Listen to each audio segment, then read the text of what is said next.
Good morning. There it is. Time for the Opie and Anthony Show. That's good to know we didn't get fired during the weekend. That was good. Always feels good when the key card works, but... Or on Friday's show, someone got knocked out or fainted or something. We'll get into that a little later. Oh, my God. I forgot that was Friday. Yeah, when I checked out on everything. We'll talk about it later, but briefly. Just after I finally got word on what the summation was on the whole thing, I was just pissed. Yeah, it was like everything's, what it was. Fine. Right. Yeah, we'll explain a little bit later. The fainting goat. Yeah. Now I think I see it a whole different way. I should have listened to Danny the first time. Yeah. That's what he is. A little later, but good morning. Opie and Anthony, 877-212-0-A. I got to start with Friday night, Anthony. Friday night. We were doing live reads for this this bull riding thing. Yeah. And someone in my life, not my wife, got Mistress? Mistress, sure. She heard about it, wanted to go. So I'm like, you know what? I got some pull. I'll get us some bull riding tickets. Yeah. For the PBR. Never heard of the PBR. Every once in a while, you come across it on TV, and it's worth watching for about 2 minutes. But I guess this PBR thing is huge. Professional bull riding. It's kind of like NASCAR with bulls, I guess. Yeah. They just go around the country riding bulls, and there's a point system, and there's leaders. And I thought they just kind of did it as like a spectator sport and did it for fun, and that was it. But no, they take it very seriously. There's a lot of money up for grabs, and It's marketed very well, and nice presentation. So I went to Madison Square Garden with a bunch of us. It was like Madison Square Garden. There was like 6 of us, sat there pretty much in the front row to watch the PBR. And I'm not going to say I was hooked, but I was pleasantly surprised. This is a cool thing to check out. Guys riding giant monster bulls. Giant monster bulls. Yeah. You said it. 2,000-pound bulls. That are just angry. Well, they're not happy to be there. Well, I'm just a kid from Long Island, and you lived out there in California. You lived like a cowboy for a little while, so you have a little more knowledge than I. I had no idea what they did to the bulls to get them so angry.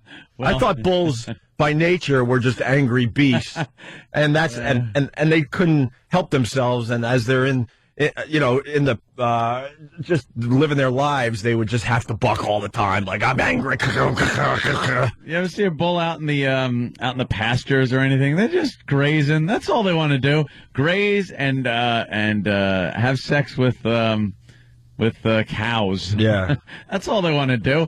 And then you throw them in with some people, and all of a sudden they're bucking and trying to stab you and everything else. They're cows with a lot of lumps on them. That's all they are. And they just want to be left alone. But, of course, us stupid humans, and I'm not an animal rights guy.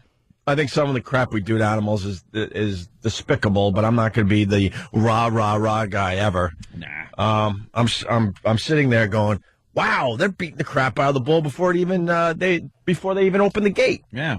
And you told me old school they used to hit him with a cattle prod or something? They'd get him with the cattle prod right when the gate opened to get him like out of the gate. Yeah. So you'd sit on him.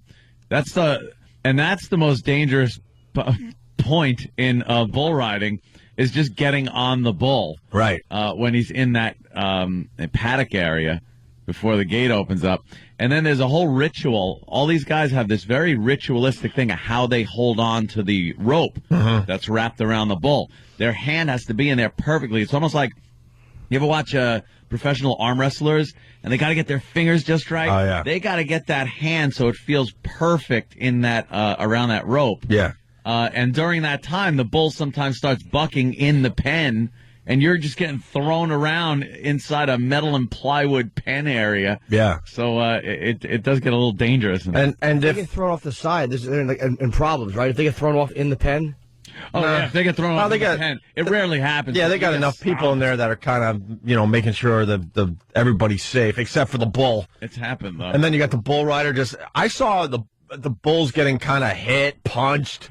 Yeah, because they got to get them angry. Because got to get them mad. Ant was explaining this to me. It's an 8-second ride if you make it to the end, And I'm like, well, a lot of guys did the 8-second ride, but they got better scores. And Ant's like, oh, it's how you have your hand in the air. It's how you're riding the bull. You got to spur their neck as you're riding to the rhythm of their bucking. You have to like roll your spurs on their shoulders and on their neck, Right. which means you're leaning back pretty far. Right. And then, you know, how the rhythm of your body is going with the rhythm of the bucking. There's a whole thing that the judges look for. Just amazing. Then that gate opens and all hell just breaks loose because the bull just wants not even the guy off his back. He wants the strap that's pretty much wrapped around his ball bag. Yeah, they call it like a flank strap. Right. It's supposed to just be if you tie a rope around a bull's hindquarter right in front of his rear legs. Yeah. He finds that very disturbing and Yeah. makes him angry. But during the course of history, I guess someone thought an idea of making him really angry is to maybe get some of his more sensitive parts As close as possible close to that rope as possible. And like I said, they used to, when they'd open the gate, there was a guy that would stand there by the paddock and just wham, jolt him with a cattle prod, and that would really make him angry. And Peter was able to take care of that and make sure they didn't do that anymore. Yeah, I guess as far as like the professional leagues go. As far as I know. I'm sure, you know, on some ranch somewhere in the middle of nowhere where no one's looking, I bet you they still go old school with this bull riding. How did Peter want them to do it? Where they put the guy in the bull and he just walks out and eats hay, and then guy waves at the crowd. Guy waves, tips his hat. And it's weird. As soon as the bull gets rid of the rider and the straps, he just kind of walks around. He runs around a little bit. And Now then he's okay. usher him into the little Yeah. other pen area. Yeah, and he goes back to doing whatever he does when we're not bothering him. They talk to the other bulls. Oh, I sucked. Yeah. But I was pleasantly entertained. I thought it'd be like, all right, let's just go. Let's get this over with. But it was all right. It's pretty wild watching that, especially live like that. Yeah. You know, like you said, on TV, you watch. After a few, it just becomes like, whatever. When these things come out, you're like, oh, my God. And there's something about age. That God thing sucks. Why can't he keep us all put together nice right to the end of our lives? You see it in everything. And all of a sudden they announce some bull that's been on tour for, I don't know, a decade, 12 years, whatever. Legendary. He comes out. He can't really take care of himself anymore. He's a little askew. Oh, really? And his male part. There was one bull that came out. His male parts were this close, and I'm showing maybe 4 to 6 inches from dragging in the dirt. And you want to talk about this thing was swinging. Oh. That's great. Where everyone started laughing in my area, like, are you seeing that? I'm like, yeah. How could you not Look at see the that? size of those. Just whoa, whoa, whoa, whoa. Did he have normal sized legs?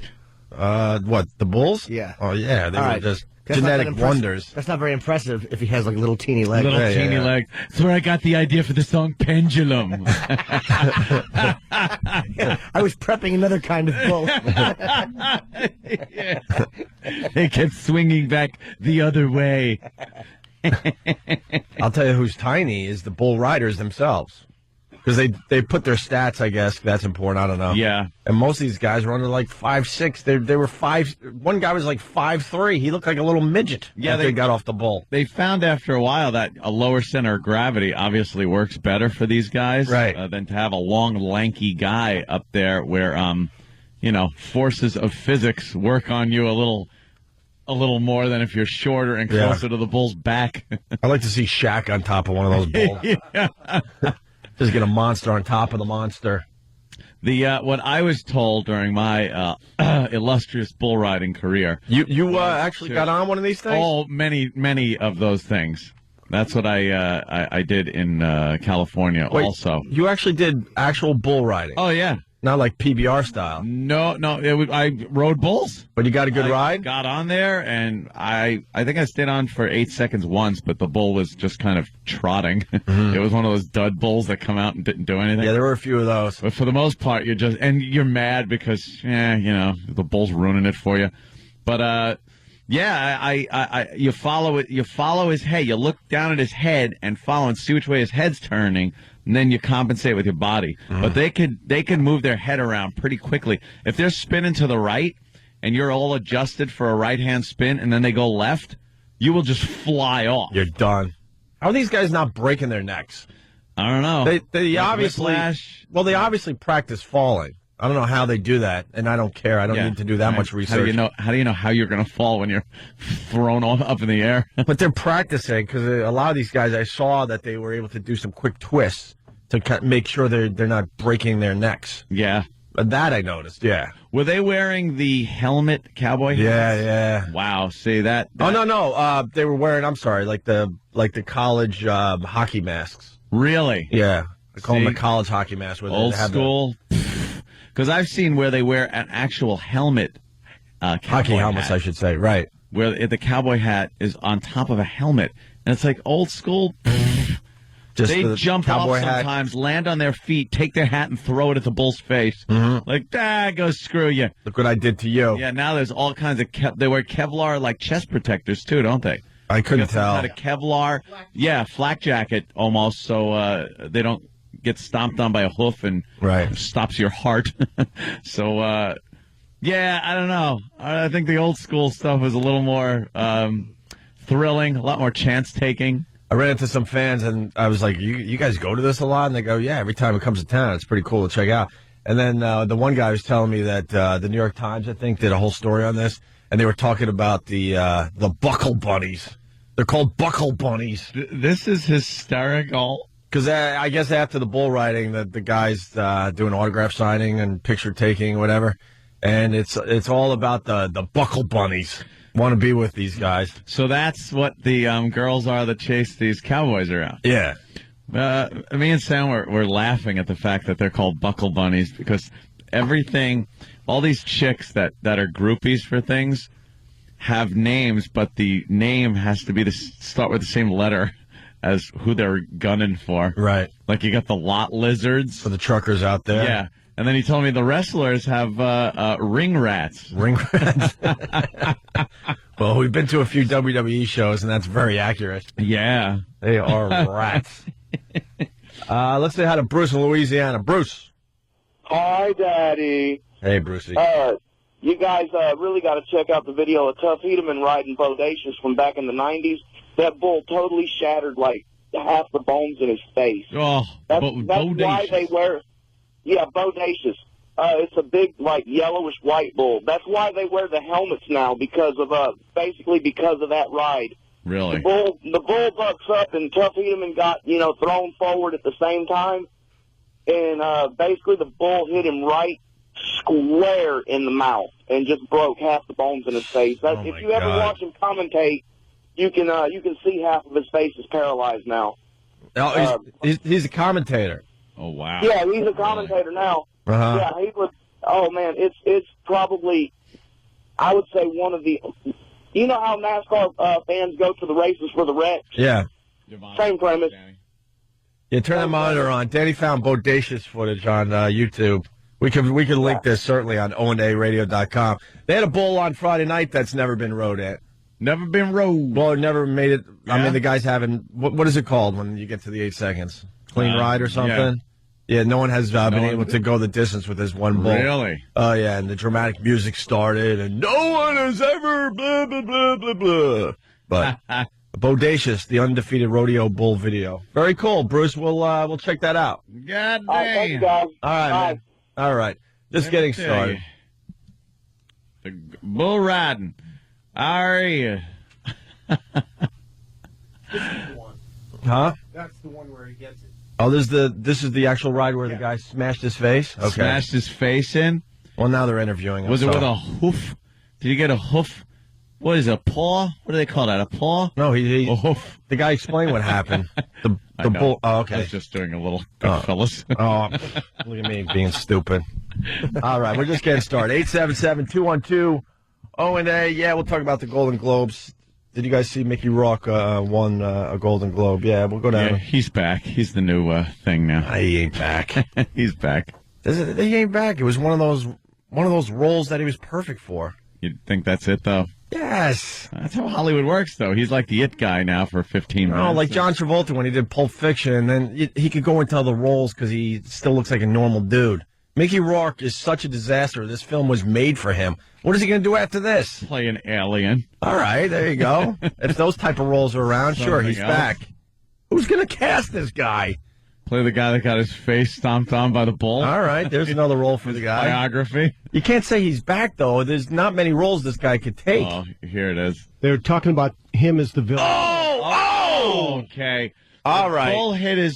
The bull. All right. That guy, wow, is done. He leaned forward or got thrown forward, and then the bull bucked up and smashed his face with the top of the bull's head. Wow. Which I can only imagine, isn't that soft? He's nuts. It's not like a baby's soft spot on the top of a bull's head. Oh, my God. Look at the bull having a ball, jumping up and down, kicking his feet around. They play dancing music for the bull. That's how he does that. They Having do. fun. Wow, look at his face. It's a Oh, bloody mess. Good. Bloody mess. Got his dumb teeth knocked out. The bull wins. The bull wins. Certainly. Oh, yeah, he's still screwed up. You see his face? Yeah, He's like, some- "Oh." Yeah, they did a good presentation, though, with the Metallica and everything. They played little snippets of some very cool rock and roll. Rock and roll. You would think they would play like country, because this seems to be more of a country thing. But, but in New York, I guess. maybe they adjust according to where they are, because it was all about Metallica and just heavy metal, just riffs. Yeah, as these guys were doing their rides. I heard on Winds they were talking to a couple of the cowboys that are walking around New York, just checking out New York, and they said some guy commented on their hats and said, "Hey, nobody wears a cowboy hat here in New York." And one of the guys turns around and said, "If you made as much money as this hat has made me, you'd wear one too." Nice. So he had a pretty good comeback. Well, it's always weird when you see the cowboy hat in New York City. It though. is weird when you see It takes that. you out of it. It's like, I bet you're not from here. You do know you look ridiculous, right? Which way is north? You're in Dallas or something, you don't look ridiculous because everyone is kind of doing it. But here in New York City, it is such a rarity to see that. It's very bizarre. The cowboy Are hat. you allowed to have pet bulls here in New York? Imagine. All right, quick break. We'll continue. Big Blue blew it, huh? God, what a disaster. After that football game, I saw the most depressing movie ever. We'll have to discuss that. Post-game wrap-up? No, because I The lowlights? didn't care about either team, so who cares? Sucked. Eli didn't have a good game, huh? Yeah. Eli Bunch fizzled. of bad play calls. It was just awful. There was Couldn't capitalize in the when they're close to the end zone. Missed a couple of field goals. Not like you could blame that guy. Geez, did he have his night cut out for him? Yeah. He had to make like five field goals, and he missed, what, 2? Jesus, give me a break. So the football is just weird. You practice all year. It comes down to this game where now you got to play in freezing temperatures where you have to wear gloves and stuff. Yeah. And then you have to deal with, in some cases, like a 50-mile-an-hour wind. Yeah. Now deal with it. Now win this game for us. Close all these stadiums up, please. No, I don't want them to, though. Well, I love that it comes down to the weather sometimes. pitchers and catchers in 1 month, so who cares? Yeah, now we got the break for the most part. Yeah. Unless your team's still in this crap. There's maybe the Steelers I could take a peek at, maybe. Opie and Anthony, stay there. Good news.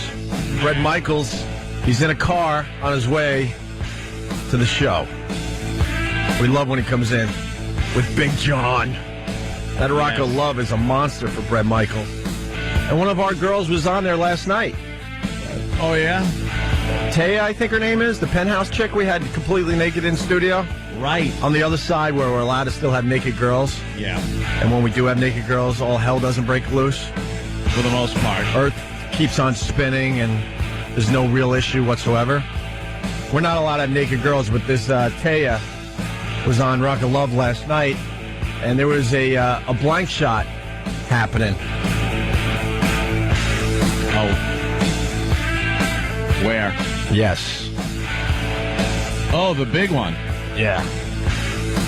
They showed it? Or what, do they pixelate? Yeah, they pixelate. They make sure you know that she's, there's a shot Yeah. being done in a very unusual way. Yes. And we're not talking belly button. You got to think. Yeah, but think a little lower. There you go. Exactly. Yeah. We'll talk to Bret Michaels about that and some other things. Also, I don't think we're ready to take this on yet, but Danny, you got that? Listen to this for 2 seconds. I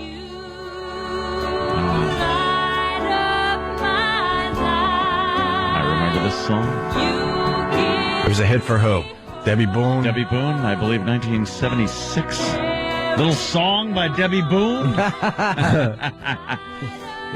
No one has cared about this song in 30 some odd years. But you could not get away from it Right, well, when it was actually out.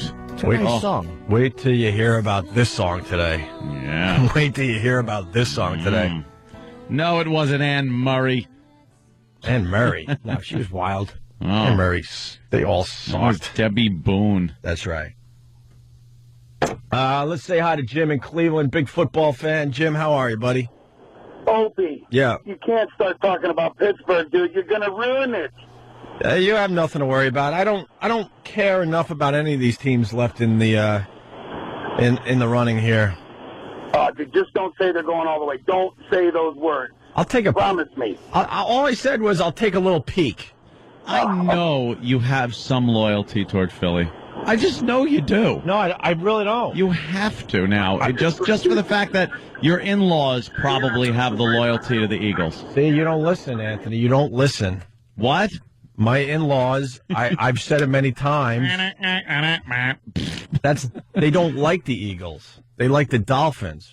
We did this whole break last week. Yeah, but when you're from the city, They're. I don't even know if they're pushing for the Eagles at this point because the Dolphins are out of it.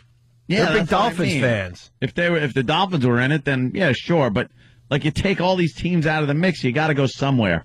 Right now, nothing. No. Now I won't even watch the Super Bowl. I could care less. I'll watch for the commercials because they're always Oh, they're so cutting edge. cutting edge in a I decade, know. and Please. we still sit there like, no, you got to watch for the commercials. Yeah. And then you're disappointed year after year after year. When was the last time you went, wow, the commercials in the Super Bowl? That was amazing. It was when Janet Jackson had her little slip. Old booby slip. That was it. And then they cracked down on everything. Absolutely. Well, and now you got Bruce Springsteen, is it this year? Doing the halftime show. Is that it? No, Ann, I'm a diehard New York sports fan. I can't go Eagles, I can't go Phillies, and I can't go Flyers. Simple as that. Yeah. And Sixers, no. No, it ain't happening. Yeah. It makes it more fun when I go to Philly because they rag me, I rag them, and boom. I thought you'd have some kind of sympathetic thing going on. No, if we have a kid, though, I got to push the New York teams into his head immediately. Oh, that's a tough sell. Immediately, I got to push it into his head. Oh, going to be like a big Eagles fan and No. Phillies. I did that to wearing my... the jerseys. I love how the relatives buy their kids their little jerseys as quick as possible. Little baby-sized jersey. As a Yankee fan, shut up. Hopefully you don't try to show him sports to you. I don't like sports. Oh, no. Boy. Oh, that's great push. Oh, yeah. I can't get enough. The Madoff push is great. He's still Can't walking get around. enough of that. Yeah, Judge just won't put him in jail. They don't know what to do with this clown as he destroyed everyone's lives. Yeah. It seems pretty obvious to me. We stone him to death. At the very least, put him in jail for a little while. Yeah, well, they're trying to do that. The prosecutor's trying to get him out of his posh apartment, house arrest, and actually put him in jail. Well, there was a cute little story over the weekend. See, he's under house arrest, so he had to order takeout food, and the restaurant actually said that, well, we'll send you the food as long as you pay cash because your credit card isn't good here. Ah, it's hysterical. Ugh. They actually reported that on the news as I'm drinking coffee yesterday. I'm like, yeah, it's really cute as people lost their fortunes. Getting back to the sports thing, I did that to my brother-in-law. My brother-in-law is hardcore Ranger fan, and we're hardcore Islander fans. And little JD was born, and I was able to get in there early. And, lucky me, I'm fortunate enough to have season tickets to the Islanders, so I was able to get him to the games early on. He could barely talk, and I'm like, no, I'm going to make this happen. And I'm dragging him to Islander games. He's sitting 10 rows from the ice, enjoying the Islanders, right? And then when it was time for the Rangers, his father would bring him to the Garden or something in the nosebleeds. And he even said, he goes, I couldn't compete against this. You took my son away from me. Yeah, you did. He wanted his son to be a huge Ranger fan. And I was able to get in there early, and he is a hardcore Islander fan. And Mike tries to turn him around, and he refuses to change his affiliation from, to the Rangers. I got him.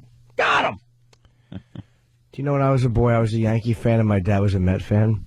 So he would put electrical charges to my genitals Yeah. to try to make me change teams. Did it work? No, now I just like electric. I'm a big fan of that. Their jersey for it. See the logo? Yeah, it's got a big it's got like a big a lightning zap, and the name is Ouch on the back. Oof! Glad I punched my way out of that wet bag. Yeah, nice. Although lightning bolt, What did I say? lightning zap. What is a lightning zap? It worked. I understood what I you meant, know. so it didn't matter. But Lightning. I thought the lightning zap was pretty good. All I could think of as I was doing it was San Diego Chargers. San Diego Chargers. Ugh. A fool. After that Giants game, I guess I call it the Giants game because, we live up here. We Yeah. decided to go to the movies because I had no desire to. Who won the second game? I didn't even have a desire to take a peek have no whatsoever. Who won? Oh, yeah, Pittsburgh. Who did they play? 35-24 over the Chargers. Super me. I'm thinking that Pittsburgh might have played on Saturday. That's how, I don't care anymore. Yeah, they're the ones with the zap logo. Yeah. Yeah. Lightning. Oof. Went to the movie theater. Said, we'll figure it out when we get there. I saw the most depressing film ever. And I think we've talked about this on the show where when you go to the movie theater, you kind of want to be entertained. Yeah. You don't want to be dragged way the F down without maybe some type of message or something, maybe.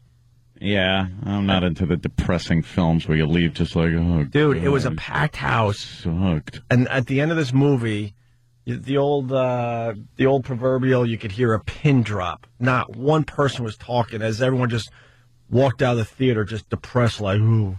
And then we went to dinner and just sat there and stared at each other. And Yeah. we're never at a lack of, communication. What was it? Communication. It was that Revolutionary Road with Kate Winslet and Leo DiCaprio. I even looked at my girl. I go, this has to be a chick flick, right? You just dragged me to a chick flick? She goes, honestly, no. Right? It's not even a chick flick. I go, there's not a guy in the world that would volunteer to go there or say, hey, let's go see Revolutionary No. Road. If you go with your girl or what have you, then sure, you're sitting there like I did. I would never see that movie. Last one they did together was what, Titanic? Oh, yeah. So, it was a real put a smile on your face kind of movie, too. They have a good history together, though. Yeah. Making movies. Well, I think she won a Golden Globe for her performance, but who gives a crap? It was deeply depressing. It was about not having any hope left in your life. Oh, yeah? And then just a horrific ending. Just Yeah. horrific. With no real message. There's no real uplifting ending to the movie to kind of, allow you to leave the cold, theater into the winter night. It's all cold when you leave. Just awful. dark and cold. Dark and cold. It's 4:30. It's dark and cold, and you just saw this depressing mess. What is the synopsis? Because I don't even know how to explain this to people. Those who were waiting for the romantic reunion of Titanic's Leonardo DiCaprio and Kate Winslet I know I was. may be surprised by what they find in Revolutionary Road.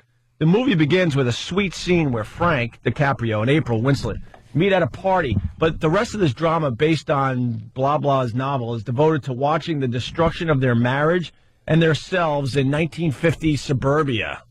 Frank works at a job he hates in New York City, then commutes home to 2 children and a wife who feels none of them belong in the cookie-cutter town. I cannot read this font. Their realtor, Kathy Bates, recognizes their specialness and introduces them to her mentally unstable son. Blah, blah, blah. It just goes on and on. Whatever. I don't even know why I'm talking about this. I actually covered up, so no, I wanted to see it.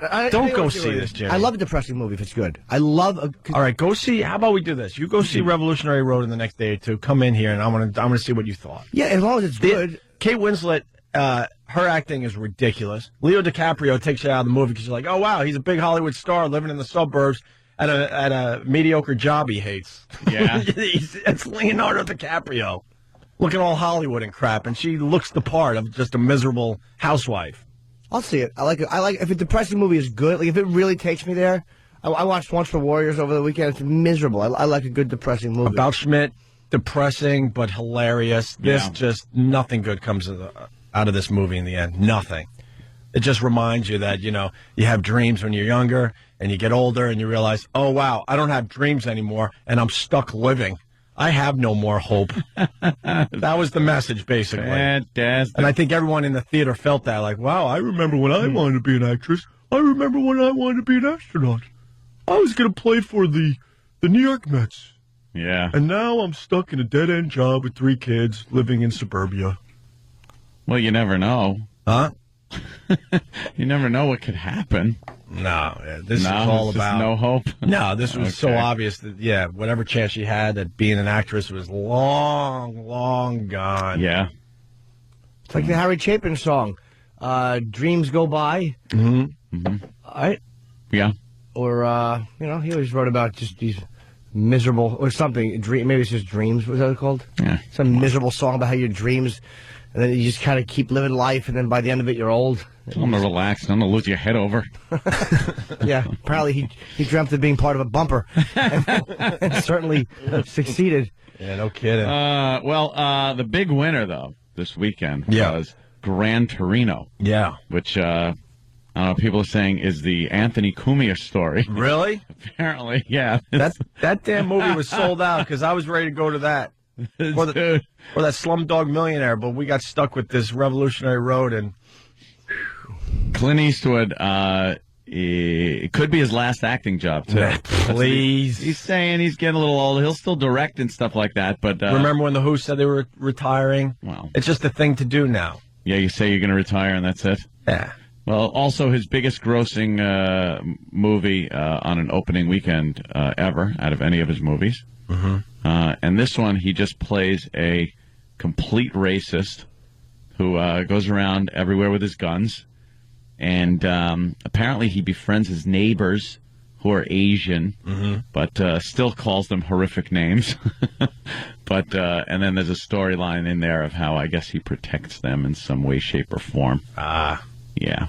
Oh, good. From Beckett. But I hear the language is very gritty, raw, and what you would hear in the Cumia house on any given day. No, they stop a little short, though, I heard. Do they? I heard they don't use the N-word. What? I heard they kind of stop a little short. Not in the Cumia house. Well, that's what I'm saying. Oh. That's why I had to jump in here. They wouldn't let Clint Eastwood go all in with some of the language, I heard. Well, There was a probably- little controversy over that. Yeah, why would you in Hollywood want to Yeah. have a believable guy like that? If the character's going to be like this, then let him go all in and say what the character, people like that in real life would, say. I guess he says he uses the word spooks. Mm-hmm. And then, of course, all the your standard Asian references. That's the only one he uses for black? Yeah. Well, that's all the information I'm getting right Well, the now. controversy is that he didn't use the N-word, and people are like, well, Yeah. this character would obviously use Of the N-word, course so what's he the would. problem? Hey, you're right. You're right. Of course he would. Oh, God. So, but it did great, But then again, Bride Wars, that's tough. That's tough competition at the box office. Ugh. Kate Hudson Who went and saw that? stinks. Yeah. She stinks. Been in some real lemons. What what has she put out that was remotely entertaining? Almost Famous. Exactly. Almost Famous was a. Have you ever seen Almost Famous? Yeah, it was okay. I love that movie. I didn't hate it, but I didn't remember she was in it. I almost did a little on demand and checked that out again over the weekend. Almost. She's done it's just the movie she picks, really. It's all chick movies. My Best Friend's Girl, that was a bomb, right? Fool's Gold, that was a bomb. Fool's Gold. Now, that looked good, though, with Matthew McConaughey. Watch that one. You saw Fool's Oh, Gold? I saw Fool's Gold. Why? You have a dress on? What girl wanted to see Fool's Gold? I know you well enough that you're Put it not. this way, it was all the one of movies you can pick, you're not going to pick Fool's Gold. It's one of the last movies before, Oh. The breakup yeah, before the summer romance or is the done. big party. Yep. Oh, really? How Yeah. bad was it? It was arguably one of the worst movies I've ever seen. Really? Yes. Why does she constantly address Matthew McConaughey's head size and hairline and yell yuck and point at it? There was nothing there. It was so boring, long-winded, just no action. Mm-hmm. Nothing. It sucked. What is that, her ass? She's so good to look at, though. She's sexy. right. I would go see one of these dumb Kate, I'd go see one of these movies just to look at her for 2 hours. Yeah. That time we had her in the studio, my God. She's attractive. She was also in You, Me, and Dupree. Oh, that was starring Jimmy Norton's favorite actor, Owen Wilson. Yeah. with pursy lips. I love the fact that No. she dumped him, and he just took a whole bunch of whatever he took, tried to off himself. Yeah. I hope they get back together and she redoes it, but better this time. Dump him again. Yeah. She All right. got her mom's boobs, though. None. That's all right, though. Yeah, It's not always about the works big good boobies. on her. The rest of the package is okay, man. You can look past the tiny little No, boobies. that's fine. It fits her body. It's great. You know, when you were younger, it was all about the boobs. You get a little older and you understand, okay, there's more to a woman than big boobs. Hey, we got to step aside. Bret Michaels will be here in 2 minutes, and we only have him for like 15 or 20 minutes because he's a huge star. So, quick break. Come back with Bret Michaels on the Opie and Anthony Show. Stay there. You're checking out the Opie and Anthony Show. Very excited. Bret Michaels is in studio. I was just bitching about you recently. Cool. Great. I'm like, man, here he is. He's becoming a huge star again. And I'm like, look, he doesn't come on our show anymore. And Steve's like, no, he can't wait to come on the show. And certainly, here you are. Look, I flew in red eye, literally landed at JFK, and came. This is my first stop. There's no sleep involved here. Yeah. That's a good. Damn, And yeah. every time I'm here, I'm here. Yeah, See what I mean? yeah. You guys, You're right. Throw me under the bus. I'm every just saying, time, you're and right. I land, and you're usually the first stop. You're right. It's my paranoia. It was the 31st stop last Well, time, but it was, no, it was a stop. It's For my the paranoia. hotel. We talk about it all the time. We get a lot of you guys, and they're sick of hearing this out there, but a lot of you guys on the way up. Then you become huge, and then you blow us off, and then we get you on the way back down. Right. That's how this show works, unfortunately. We want to ride one of these guys all the way. I'm here. All the way. 20 years, and I'm still riding with you. Yeah, we've had you on for, I can't even count how many times. I'm not big enough to hit the top yet. I'm not there yet. Please. So I'm gonna. You got one of the hottest shows on But TV. let me know if you find that guy. Well, Brett, it says here you're the lead singer of a band.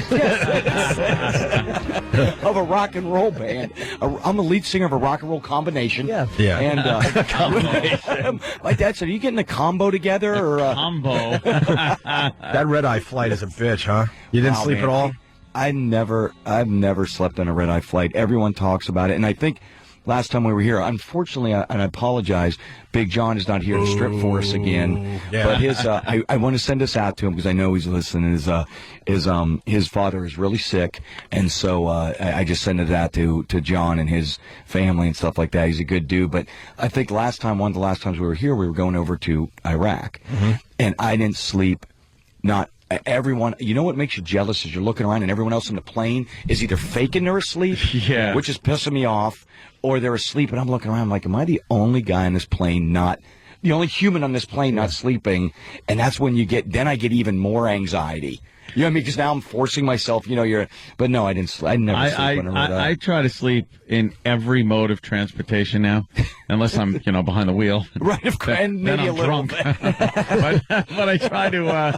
I actually try to go to sleep because I call it time machining. Right. Because it's amazing. You get on the plane, you fall asleep, and then boom, hey, I'm there. Yeah, It absolutely. seems like no time went by.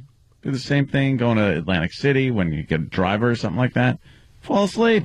I do good in Right. the car, man. Sleep, anything Really? rocking slightly, I'm out cold. The plane, for some reason, just nah. When I fall asleep in a car, I start thinking, wait, the driver's asleep too. And all of a sudden I just wake up. Yeah. I hate that feeling.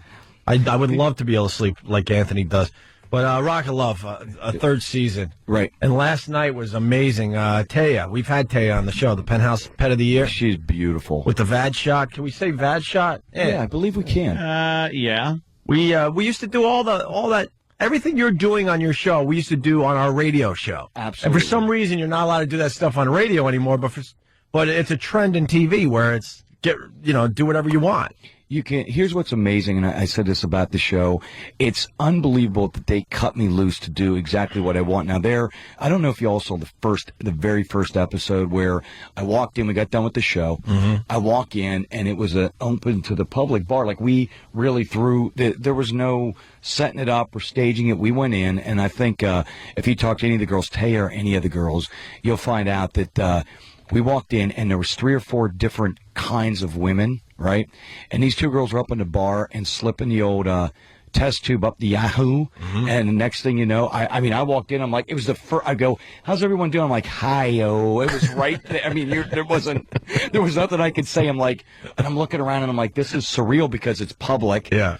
They're going nuts. Yeah. And it was a good rock show. She's a Good- very sexy girl, tell you. yeah, she's beautiful. We had her naked and we spanked her a little bit. She's a lovely, lovely lady. Yeah, she did a lot of fine stuff for us. You got further than I did then. Oh, really? Fantastic. Well, the third season, you're taking all the girls on the road with you. Yes. You're insane. This was probably the, as I said before, it's one of the most genius and stupidest things I've ever done combined into one ball. You know what I mean? Because when you're out on the road, it's tough enough to begin with, and then when you throw all of them in there, and the disaster started with the luggage.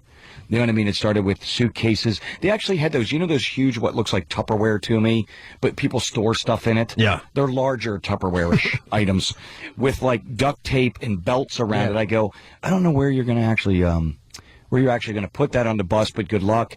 And then the shoes / underwear / cat fighting began. And I told you this before. I wish they were always fighting over me. Unfortunately, most of the time it has nothing to do with me, and I actually asked them this year to pretend that when they're fighting, you throw my name into the actual fight occasionally. You're being honest, at least. I'm like, girls, just say my name. It doesn't matter. Blah, blah, blah, blah. Tampons, Brett. Tampons, Brett.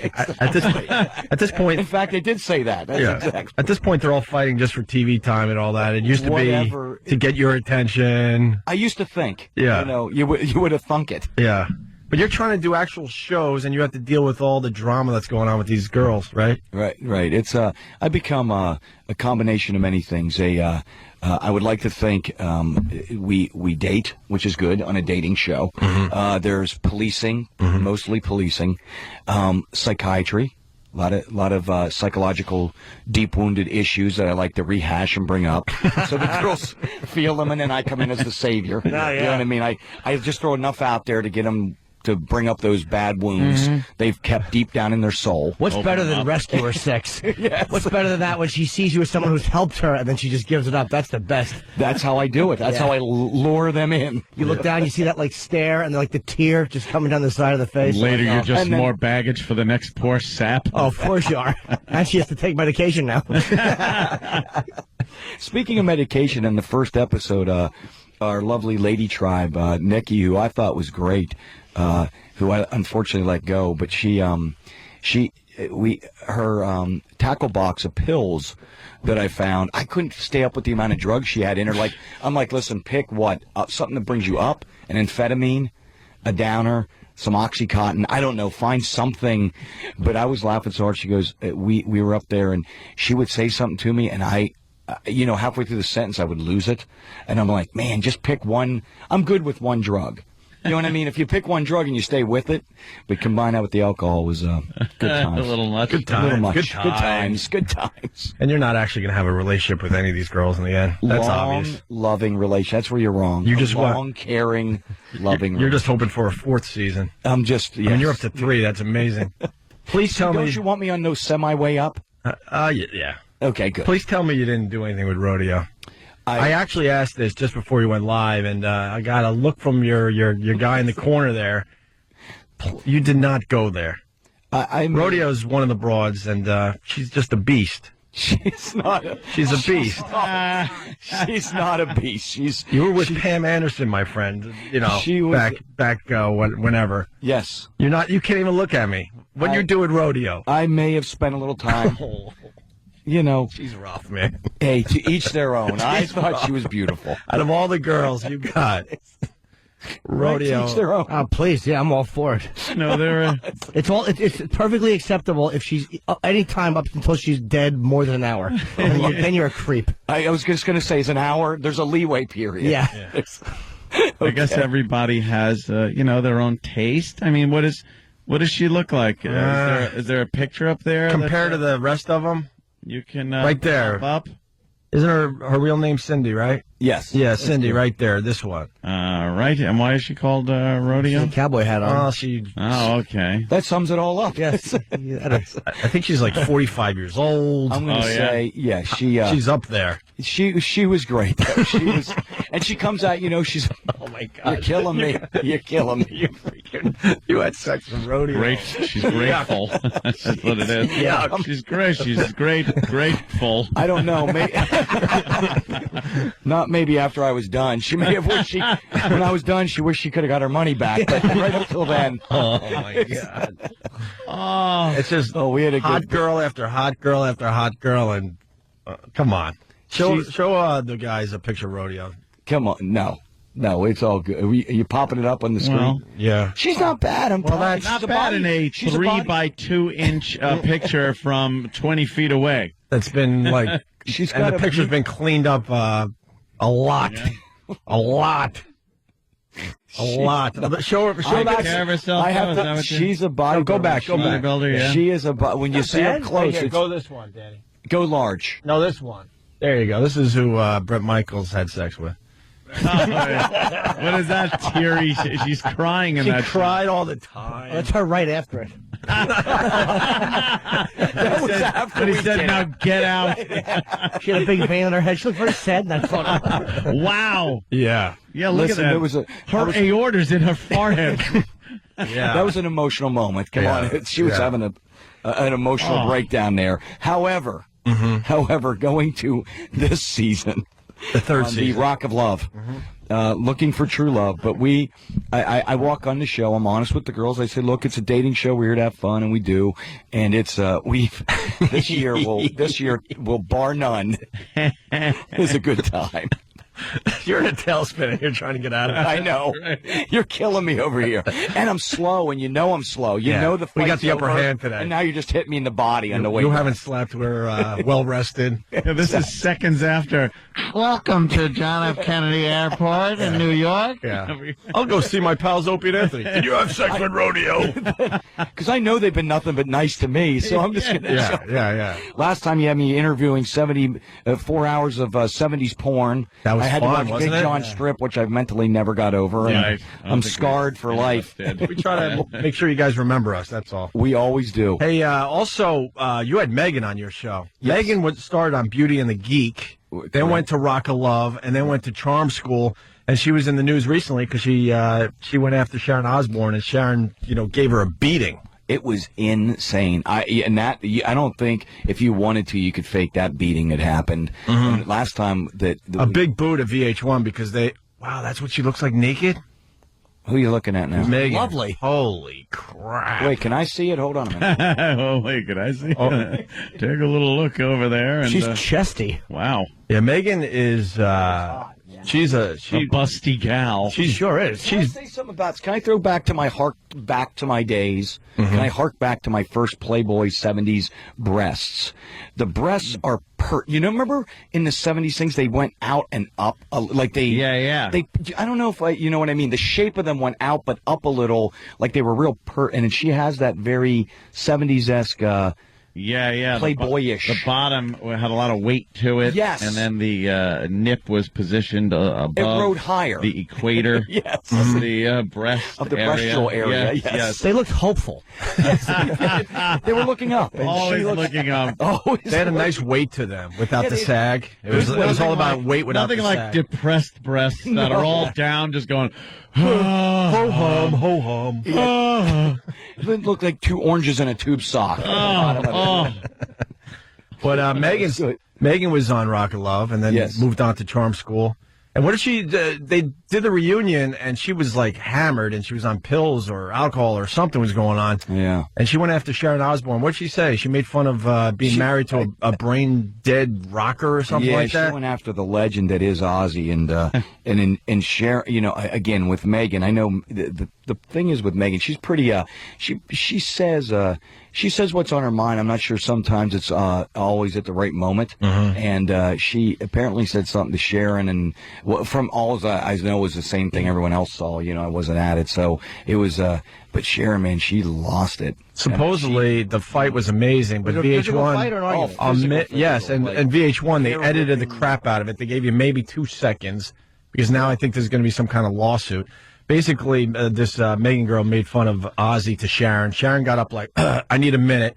goes behind like the couch she was sitting on, And then lost it. and then some kind of red drink just threw it all over her, and then just beat the crap out of her, supposedly. And then Megan walked away crying her eyes out with some of her hair extensions ripped out. It was crazy. And that's what happened. But what they showed on TV sucked compared to the, leading up to this. I read about it on the internet. I'm like, wow, this is going to be some good TV. Of course it's not going to be good TV. I think that's going to go bad. You know what I mean? And last year I had it, you think when you're doing that stuff, sometimes with me, I kind of step back and you're looking at, but last year, man, I had Heather and Daisy up there and they left a lot of that in there. They just started, massively smacking, just a knockdown, drag out fight. And I think it was just a lot of tension built up.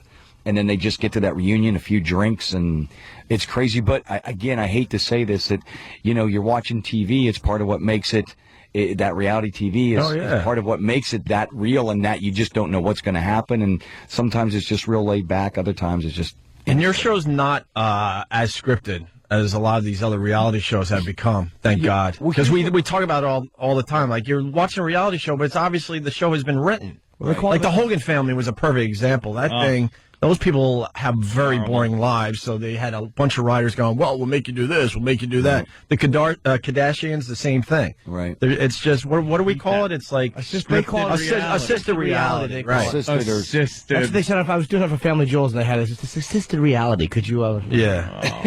It's assisted or scripted reality. Yeah. You guys got things you want to, do, and then what happens as you're doing these, things. With ours, it's really simple. Here's the way it worked. The first year was probably the most, as it is in anything. I've never watched much dating reality, so I went in with a list. This is how brains put together storming our meeting was. They asked me if I wanted to do it. I said, look, I'm newly single. Here's the thing. I've never gone on and done this kind of a show. How's it work? They're like, well, you date. I'm like, well, do you walk in? I said, as I told you, my acting skills are limited. I said, so here's some thoughts. I want to do motocross racing. They're like, we don't do that kind of stuff on these. I'm like, well, can I have a challenge? Whoever wins goes on a date.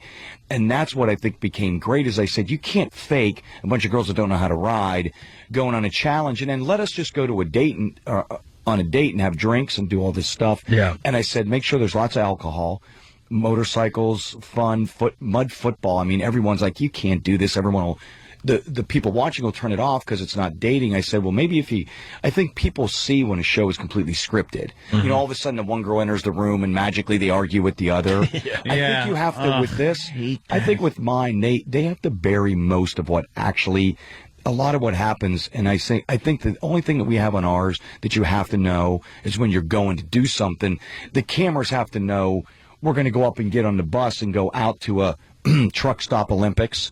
We got Truck Stop Olympics this season, Baby Bread Ice Hockey. We got all the classics to find true love. Sure. And Mud Football 3, which is great. But keep obviously, the mud I football. know, and we all know there's cameras around, but what happens for us under the camera, you don't have to assist it. You just go, and it unfolds, and either the girls, some of the stuff on there is really laid back. You're sitting there talking, hours go by, but that one moment when they've had too much to drink and stuff is normally what ends up on the TV. Yeah, I got to give you a lot of credit, too, because you made everyone forget about Flavor of Love. Yes. This was the white version of Flavor of Love when it first started. I'm like, Absolutely. And I'm looking, going, wow, Bret Michaels, what is he doing? Right. Freaking Flavor Flav, and that show was huge. Yeah. And for the most part, people have forgotten about it. Yeah, well, thank you. I say this about that is, and I had watched a few episodes of Flav, and I thought it was really funny. Oh yeah, I loved it. When we especially were the first season. season. The first year, and you guys had, and I was telling Pete this, that I said, you guys were big supporters or helping me break the show out. You know what I mean? Because no one knew what the hell it was going to be. I didn't know. Yeah. It was supposed to be 6 episodes and out. And it ended up just being, I think the reality of it not being such assisted reality is what made people go, wait a minute, this is a lot of fun. You can't fake what's happening. Like when you see this year, I'll tell you one thing, we do this rodeo challenge. Let me take that back. Roadie challenge. We do a roadie challenge, right? And man, a couple of the girls, including our dear Taya, takes a fall from that stage that is, you can't fake it. All the girls are doing this thing, and whether as you say, whether they're doing it for TV time, whether one or two of them actually like me, you know what I mean. To me, it doesn't matter. I'm having fun, and I get to be with a lot of hot girls. That doesn't suck. I You know what I mean? In the end, regardless of what their reason is, they're forced to be with me. That's the only good thing about the show. I love. They're forced to like me. I love the reunions, show, and then all of a sudden it's like, well, after all this, we have decided that It didn't work out, so I guess I'm gonna have to do another one. You know what happens? Let me just say this, as I've said many times. Let me just say, in my defense, that if my ratings tank, my true love will work out perfectly. Wonderful. Yeah. If your ratings tanked, you're in love. Yeah. But you know how in love you are. It's great. It's great that you get to. Plus, you get to go from one to the other too, because it's part of the show. So it's like they can't C block you. Even it's like, look, I have to. I mean, I can't just talk to you. And that is the best. See, that's the sickest and best genius part of the show. Is listen, I was just on a date with you, and I know that we had great emotional feelings together. But I have to go on another date. I don't want to. Mm-hmm. I'm forced to do this. You have the best job. That's in when the word producer. You see the producers. That's what you have to do. I have to go on this. The show's about. That's what this show's about. You're literally in the bedroom wiping it off with a sock, texting off someone else. Excuse me, I need 2 tube socks immediately, brought stat. The show starts this year. He's meeting all the new girls and doing photo shoots, and they're all getting naked for him. I'm sitting there like, this guy has the best job in America. Thank you. And then you get to doesn't sample suck. some of the wares, or at least be very close as they're doing other things. Can we in here throw just a Rock of Love, our own Rock of Love party one morning? Or Oh my God! can you imagine us just gather all the girls up and just bring them in here and just have a party? See, the problem is you already filmed everything for season 3. No, it doesn't matter. We bring them in anyway from all the seasons. I say I'm going to bring Rodeo in because you are not going to be able to tell her up close because I'm not killing you. She'll kick your ass. She's tough. I'm sure she would. Well, she's a disaster. She'll start crying. I would love to have. Let me answer Brett's question. You most certainly can throw a Rock of Thank Love you. party I was just Yeah. in Well, here. how about we hope for season 4, and you promise us right now if there's a season 4, you film something in studio. We may have to do that. We'll You make guys them wanna do DJs that? for a day or something. Let's do it. All right. It's done. I can imagine Rodeo in like 88, something like that. Spandex pants, the whole thing. 88. She was I'm probably- living it right now. But she was probably, A looker. She was hot. Listen, I like Rodeo. I'm going to go with her. She comes out to all the concerts just like me. She tucks her spandex into her cowboy boots just like I do. And we have a good time. You can do so much better. Boo. And by the way, I'm going to break some news. There's a possibility. Let me just throw this out there. All right. This is breaking news. This summer, something I've been pushing for a long time. I'm going to be out. I'm going to shamelessly promote for a minute. I'm going to be out going solo. I have the Rock, last time we were here. And I think one of the times I was here with the guys from Finger 11, right? Yeah. And they were here. They sounded amazing. And it was Paralyzer, right? Or something they were doing in the Yeah, studio. yeah. Love that dumb Right? song. Yeah, and they were all in here. And I just happened to come in. I don't know if it was too early or too late, one of my normal screw-ups. But it was great. But anyway, I got to come back and do Bamboozle, and it was amazing. I had a great time. But anyway, long story short is I got the Rock My World, the solo record out, which has been doing incredible. And I want to thank the fans who've either bought it or voted for it on VH1 because all the singles have been top 20. And then this summer, I've been pushing for this for years and years because I was only going to go out solo. And this summer, there's a chance also, beside the Bret Michaels tour, that it'll be Poison and Def Leppard and possibly a Hinder or Finger 11 and some of us out there in Poison, Def Leppard together. Nice. It's been brewing for years, even through us having words, all this stuff. And it would be an amazing, both of us do big arena business, but to put us together in the same Oh, bill, I would so see that. it would be huge. How's Cece doing? He's doing awesome. Yeah. Man, doing much better. Him and Bobby fight it. I'm lucky because I get to party and I can walk away from it. Those guys party and it's, they fight that demon, unfortunately, So, Cool. Yeah. but they're doing okay right now. One isn't and one is, but they'll be okay. You know what I mean? One is and one isn't. One's doing great and one's not doing so great, but we're. So get them on the road. So get him. The only thing that cures, cure-all. addiction is a tour bus, Tour bus and full free of- drugs. Free drugs, booze, and Oh bras. my God. You're feeling weak and vulnerable, so let's get you out on the road Yeah. every night with a lot of booze. Yeah, you play better drunk. Come on, man. What are you doing? My dad said it just takes the edge off. That's all it does. It That's just loosens you up a little. Just enough to take the edge off. I always notice that if I ever made a graph of my drinking and what I do, like anything from when I was singing to shooting darts, just the graph would go up. And you're like, this is good, good, good. And then a quick drop off after like one more drink. Then you're just like, yeah, that was too much. Yeah. You do better, though. A couple of drinks, you take the edge off. You're like, we're really doing well. Let me tell you how well I did. I was nervous. I'm a sports fanatic, right? And I go, I am from Pittsburgh, so I'm a Steelers fan, right? And I go there and to sing at Three River Stadium before they implode it. Right, this is their last day. They're going to implode it. I go to sing. It's 1 PM, 19 degrees, and I'm going to sing the Star Spangled Banner, which no one instructed me. You ever wonder why people? This is a true story. You ready? You know why people on TV look like they're struggling horrifically with the Star Spangled Banner? It's a hard song to sing.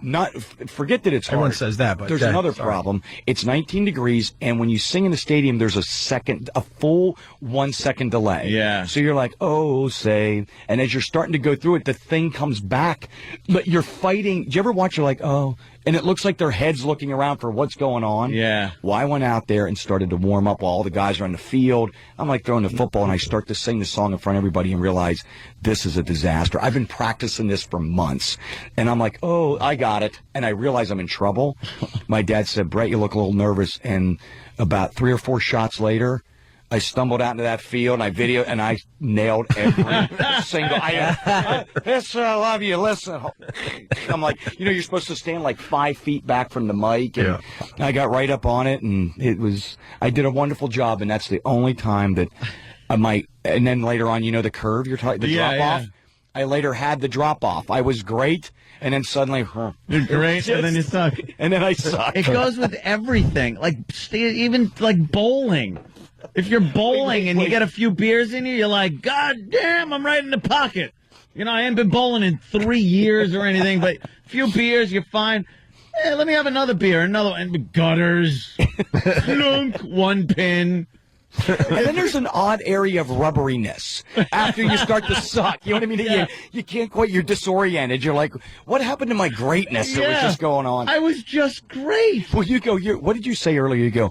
You go, man, whether I'm singing or playing darts. Yeah, I mean, anything in between, run the gamut at the same time. Singing and playing darts and drinking. We got to get Brett out of here. It's a short visit today. Yes. If you're going to be in New York for the next couple of days, stop by and do a little more with us. I would love it. Well, thank you guys for having me on, man, and for being a big part of the show for real. So if there's a season 4, we're in. Right. And we'll give you one of our best bits. 55-gallon drum challenge with the hot broads. Done. It's done. You didn't even ask what it is. Oh, I don't need to know. It just sounds good. Honestly, it would be a home run for everybody. Okay. It's a win-win. And I promise it won't be assisted. It's one of our greatest. It's one of our greatest bits ever. There's video clips online. Right. Oh, that's what I want to tell you. Did you guys see yet the video you all made for the song? It's Driven. Mm-hmm. You guys have the brand new one up here that you guys. It's amazing. Yeah, we'll play Bret Michaels' Driven in just a minute. That would be killer. All right, Bret Michaels Rock and Love Bus. It's called this year. Sundays at 9 on VH1. BretMichaels.com. He spells Brett with 1 T. My brother spells it with 2, but you're a 1 T Brett. I'm a 1 T Brett kind of guy. All right, he's got a lot more media to do. I need darts right now. It says here you dated Pam Anderson. Go. Hello, is this on? Oh, say. Go get some sleep. Red Eye. Ethel Merman meets David Lee Roth. Comes in here right after Red Eye. That's pretty cool. Bret Michaels, everyone. We'll continue in just a bit. Opie and Anthony. How's everybody this morning? Yeah, that's good. Very cool. It is Monday. Golden Globes, that was some must-see TV, huh? Anyone? I did not watch it, no. I was, I don't know, man. The award shows are just awful. Yeah, I have a very hard time watching award shows. If something happens that's a little bizarre, they'll have a clip of it on YouTube, so... Good point. Why should I sit through the drivel and self-congratulatory crap that make up those award shows? Well, best drama. Just run through this really fast. House. No, movies. Movie. Best drama. Everyone's talking about this movie. It was the movie I wanted to see yesterday instead of this Revolutionary Road, which just was a disaster on the many Clint levels. Eastwood movie. I want to see that as well. Yeah. But we're talking about Slumdog Millionaire. Who's in that? It's an artsy picture. I don't know. It's one of those Artsy face. You got to go to the smoked salmon theater to see it. What's it about, you know? Some dude, like It's about some dude. some poor dude becomes a millionaire. I guess Slumdog Millionaire on a game show, right? Stump Ray. Yeah, he wins Who Wants to Be a Millionaire in India. Yeah, And it takes you through the whole process. But there's a love story in there, and it is a very good movie. Mm-hmm. It's entertaining. And You saw it? Well done. Yep. You liked it. I loved it. Was it your favorite movie of the year? It's right up there with Wall-E. Well, Wall-E won Best Animated Film. Oh, yeah. Wasn't it the only animated film? No, you had Ratatouille and the... Ratatouille came out years ago. No, you had a 2 couple of years dog movies. I saw Ratatouille at least 6 months ago, and I was late to the party. That movie's got to be from last year. There were Has several. to be. There were a bunch of other animated pictures, but Yeah, there name was one of only Wall-E. Wall-E wasn't as good as everyone thinks it was. Hey, I Am Legend, was he nominated for that? Was that last year? I Am Legend? No. I think that was last That year. might be last year as I well. remember seeing that like Christmas or something around there. Best Actor. Yes, they gave it to Mickey Rourke for The Wrestler, saying this is his big comeback. I completely disagree. I don't know. Although they're saying he might play the villain in what? Iron Man? His face is just a mess. How are you going to see this guy in movie after movie now? But he's got that thing where, he could play these parts with no makeup.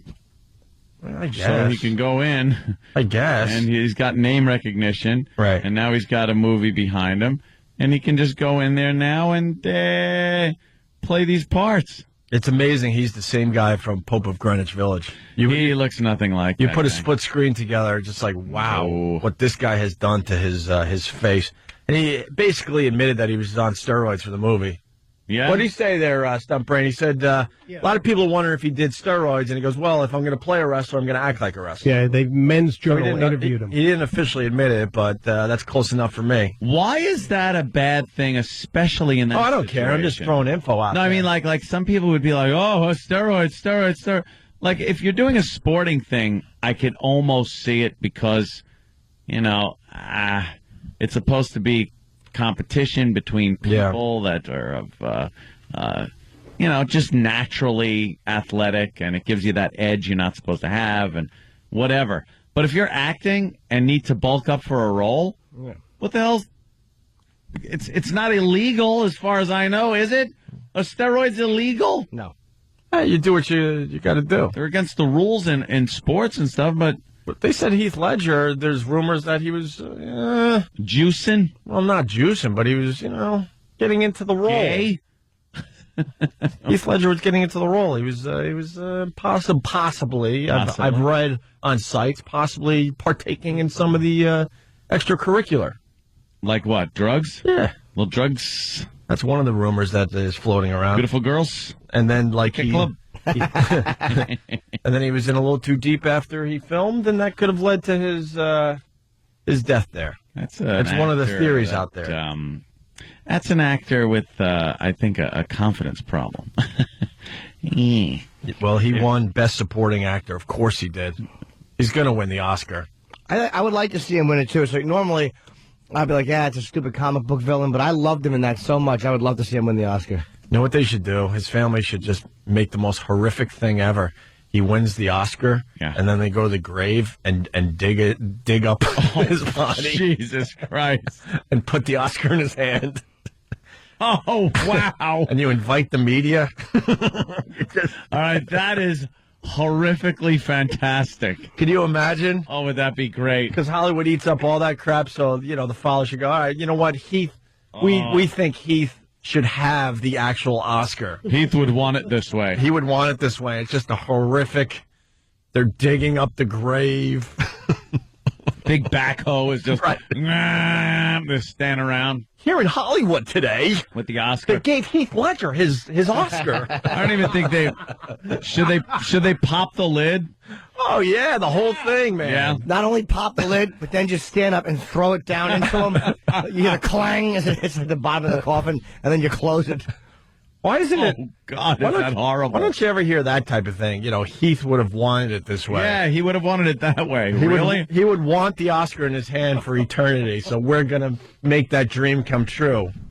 Get Access Hollywood and E.T. and the rest of them out there for that horrific scene. Here's Mickey Rourke accepting his Best Actor last night. Best Actor award. Golden Globe, whatever. Like to thank also somebody who broke his balls a lot. He was the producer, Scott Franklin, and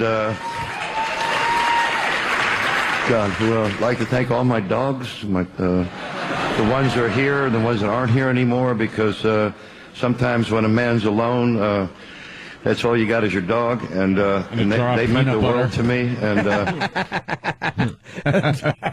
I had to thank all my dogs and Skippy. And oven mitts. Who hasn't seen The Wrestler yet? Great film. You seen it, Jimmy? Yeah. And you saw it, right? Yeah, poor Stuntbrain hasn't seen it because I lost my copy. Oh, boy. It's either Keith took it Yeah. or Angela put it away when she was cleaning up, and I have no idea where it is. Well, Stumpbrain wants to watch The Wrestler. I know, I'm sorry. Did you like it? Yeah, it was good. Very much. Yeah, it was definitely very good. It was a little slower moving, but it was still good. It was still very good. Is Jesse on line one right about this? I think steroids in general are. I don't know if they're illegal, Jesse. What do you got on this? What's up there, Jesse? Inform us. Morning, boys. Hey, Ant, you're a genius, dude. Usually I'm on your side, but come on. Steroids is a controlled substance. It's not legal. You can't go out and buy it. Is it? Hold on. Absolutely. Can you get a prescription for it? Yeah, from a doctor. All right. Is it ill? It's not illegal to have then. It's not like cocaine. It's Illegal to distribute Hold on. without a prescription. Is it illegal though? It's illegal. Absolutely. It's illegal if you're in the NFL. Is it illegal if you're, an actor? I'm almost 100% positive because they had a big thing on ESPN where people were going into Mexico to purchase them and bring them back across the border. Yeah, I because know. they are Sylvester illegal. Stallone got in trouble for that too. But can't you get a doctor to write you a prescription for it and then use them? But you could also get a doctor to write you a prescription for medical marijuana, and that's still illegal. Well, that's certain places. not when you have a prescription for it. It doesn't make it legal, though. If Yes, you can it write does. a prescription for it, it's legal. Yeah. Yes, it does. Mike. If you have a prescription for it and you're smoking it, it's legal, right? I guess you got a point there, but it's still a controlled substance. So is alcohol legal? Oh my God! So is every drug that you get by prescription is a controlled substance. I guess you have a point there, but Yeah, I have a don't lot know. of points. You got one on top of your head. Hey, don't be fresh. You're breaking your balls right away. You get fresh.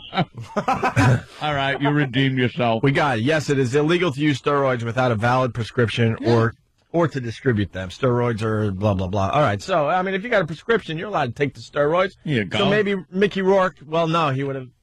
Mickey Rourke was probably using it illegally if he was on the road. I'm not going to allege that. I'm just saying. I don't know either. But he hinted that, if you're going to play a wrestler, act like a wrestler. That's how he answered the steroid question. Sorry, I didn't mean to hang up on you there, actually. We're moving on. I did. More Golden Globes. Original song, The Wrestler by Bruce Springsteen. Oh, God. Rolling Somewhere is you-know-whatting himself. Oh. And then television. Best drama, a show that none of us have seen. This is Ronnie B's show, this Mad Men. I hear it's a great show. It won the Golden Globe yesterday, and a lot of us have not seen this show. They say it's amazing, though. Is that the one Gaffigan's What is in it or no? about? I don't even know. It's like advertising guys in Ad the 50s. men in the 60s. In the 60s? Yeah, and they're all smoking and drinking, Right. and there's IBM typewriters instead of computers. The one thing about Revolutionary Road, and maybe this is something we could look up.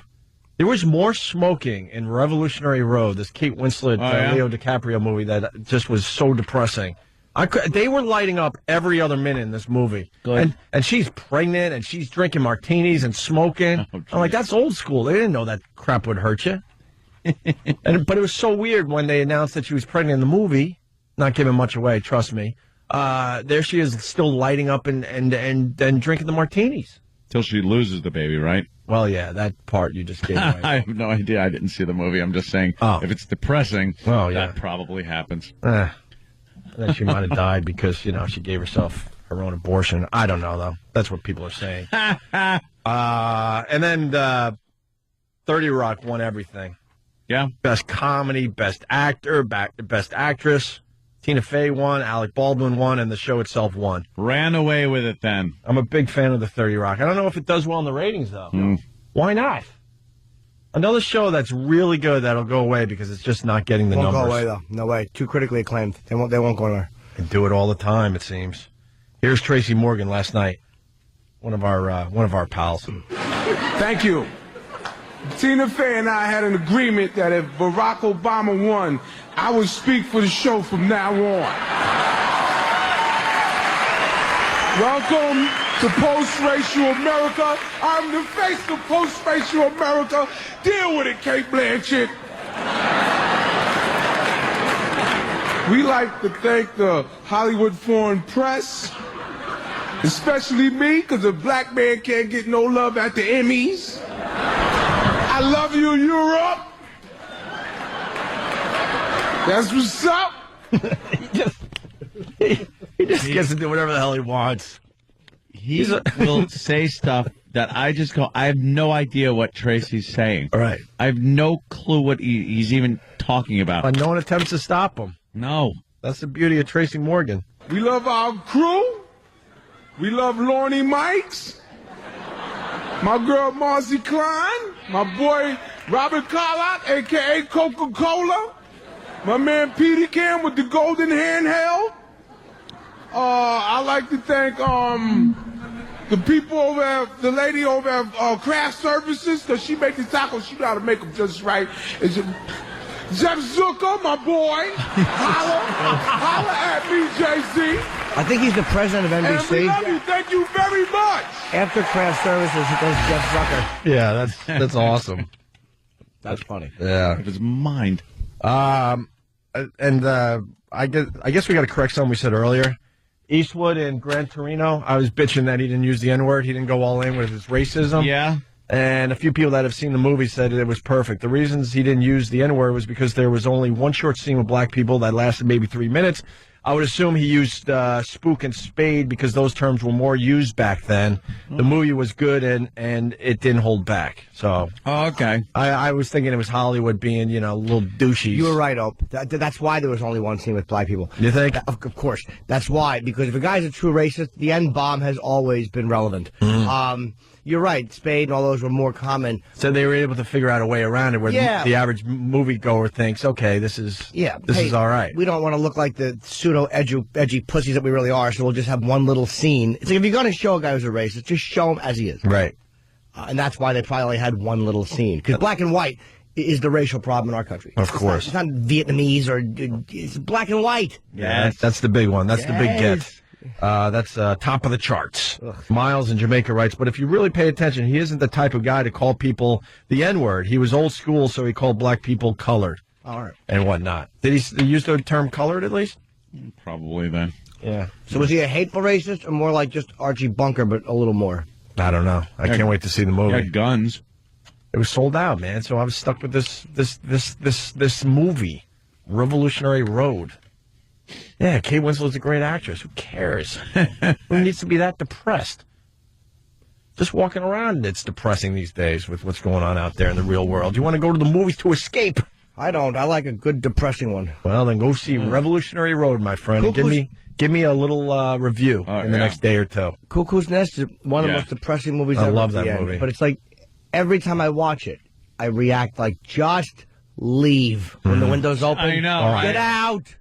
It never changes, though, the ending. The anxiety you feel that it's right there for him. Billy is in the next room. Yep. He's been dragged into Dr. Spivvy's office. Good old Dr. Spivvy. And there's a scream He's from a the real nurse. hoot. They all run away. They leave him and dumb Chief Yeah. by that window, and they just Don't go. And Yeah. it bothers me every time. That feeling of anxiety you get when that scene is happening. It's like, just go. Just effing Get out, Randall. And he never does. He doesn't, and he still chokes her. And the best part is Christopher Lloyd rooting him on to choke Nurse Ratched. Yeah, I forgot it. With his face, he's just like, you could see him going, please kill this bitch. There is a great Psycho in Revolutionary Road, though. That was awesome. Awesome. What's her name? Kathy Bates' son is Master? He Of course, yeah. I'm 40. I'm 40. Yeah. He gets 48-hour passes, but he sees everything that's going on in front of him with this lovely couple that live on Revolutionary Road. Okay.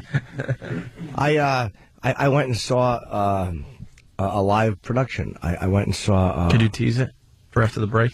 Okay. Because I don't want to rush through this, because I don't know why you would do that. I'm starting to think you might really, really like somebody, because... I think he's gay. What? See, he's doing a little recreation. This is what you saw. An hour and a half of this, right? Oh, God. Oh, If you haven't figured it out, Jimmy will tell you next. the last thing you should hear should be a gunshot, self-inflicted. That should be the last. Oh, Why aren't they talking? because it's not called talk. It's cool for those things are cool for maybe like 5 minutes. That's the problem with those things. We'll Like get a into this. laser light show. All that stuff. I'll say what it is when I come back. I made It's a obvious, mistake. but- I thought it was Heather Mills' life story. I just misread the sign. We'll get into that discussion after the break. But first, it's the FU line. Thanks for calling the Opie and Anthony FU line. Here's the latest batch of FUs. You have 6 new voice messages. First voice message. Yeah, this is Nick from Jersey. I want to give a big you to that redheaded that gave me your number and made out with me when the ball dropped and never responded. What the you thinking, you dumb bitch? I'm a great catch. You. Next message. Yeah, I want to send a big F you out to George Bush. About time we get you out of the office. You've been nothing but a waste of space to this country and a drain on the economy. So, you, George Bush. Next message. Hey, I'd like to give a big you to the guys I work for. They me out of my holiday pay by not clearly stating what the rules were to be able to get it. Thanks a lot, guys, and you. Next message. I'd like to send a big F-you out to Stacy. You, I can't stand you. It's just too bad that we had a kid together. Next message. Hey, this is Rob from Phoenix. I want to give a big F-you to all the people who hit their brakes when they come up to the radar cameras on the freeways out here in Phoenix. You're not even doing the speed limit already. Don't hit your brakes, you moron. Next message. This is my you for you, Kristen. Put me in jail after 3 years of our relationship. You! End of new messages. Call the Opie and Anthony FU line. 866-FU line 1. That's 866-FU line 1. Thank you and goodbye.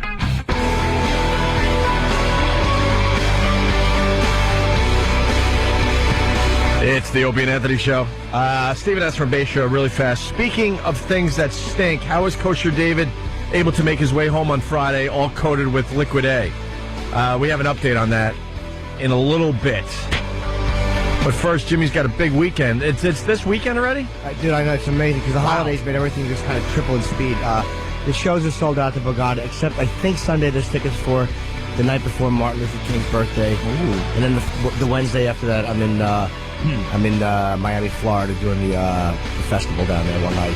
Beautiful. And here's a little treat for the fans. Fan treat. I will be going down to Atlantic City Friday and Saturday.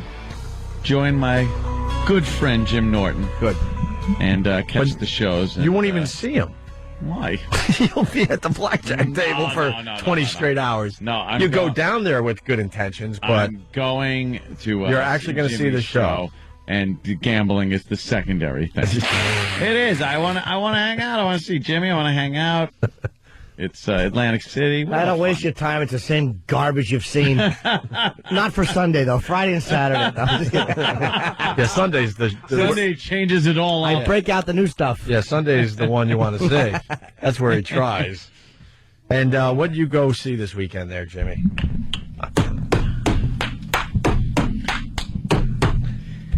It was a retard. We went and saw Stomp. Oh. And you saw Patty Cake. Basically, you saw like a involved version of Patty Cake. it was all like Stomping. just like things.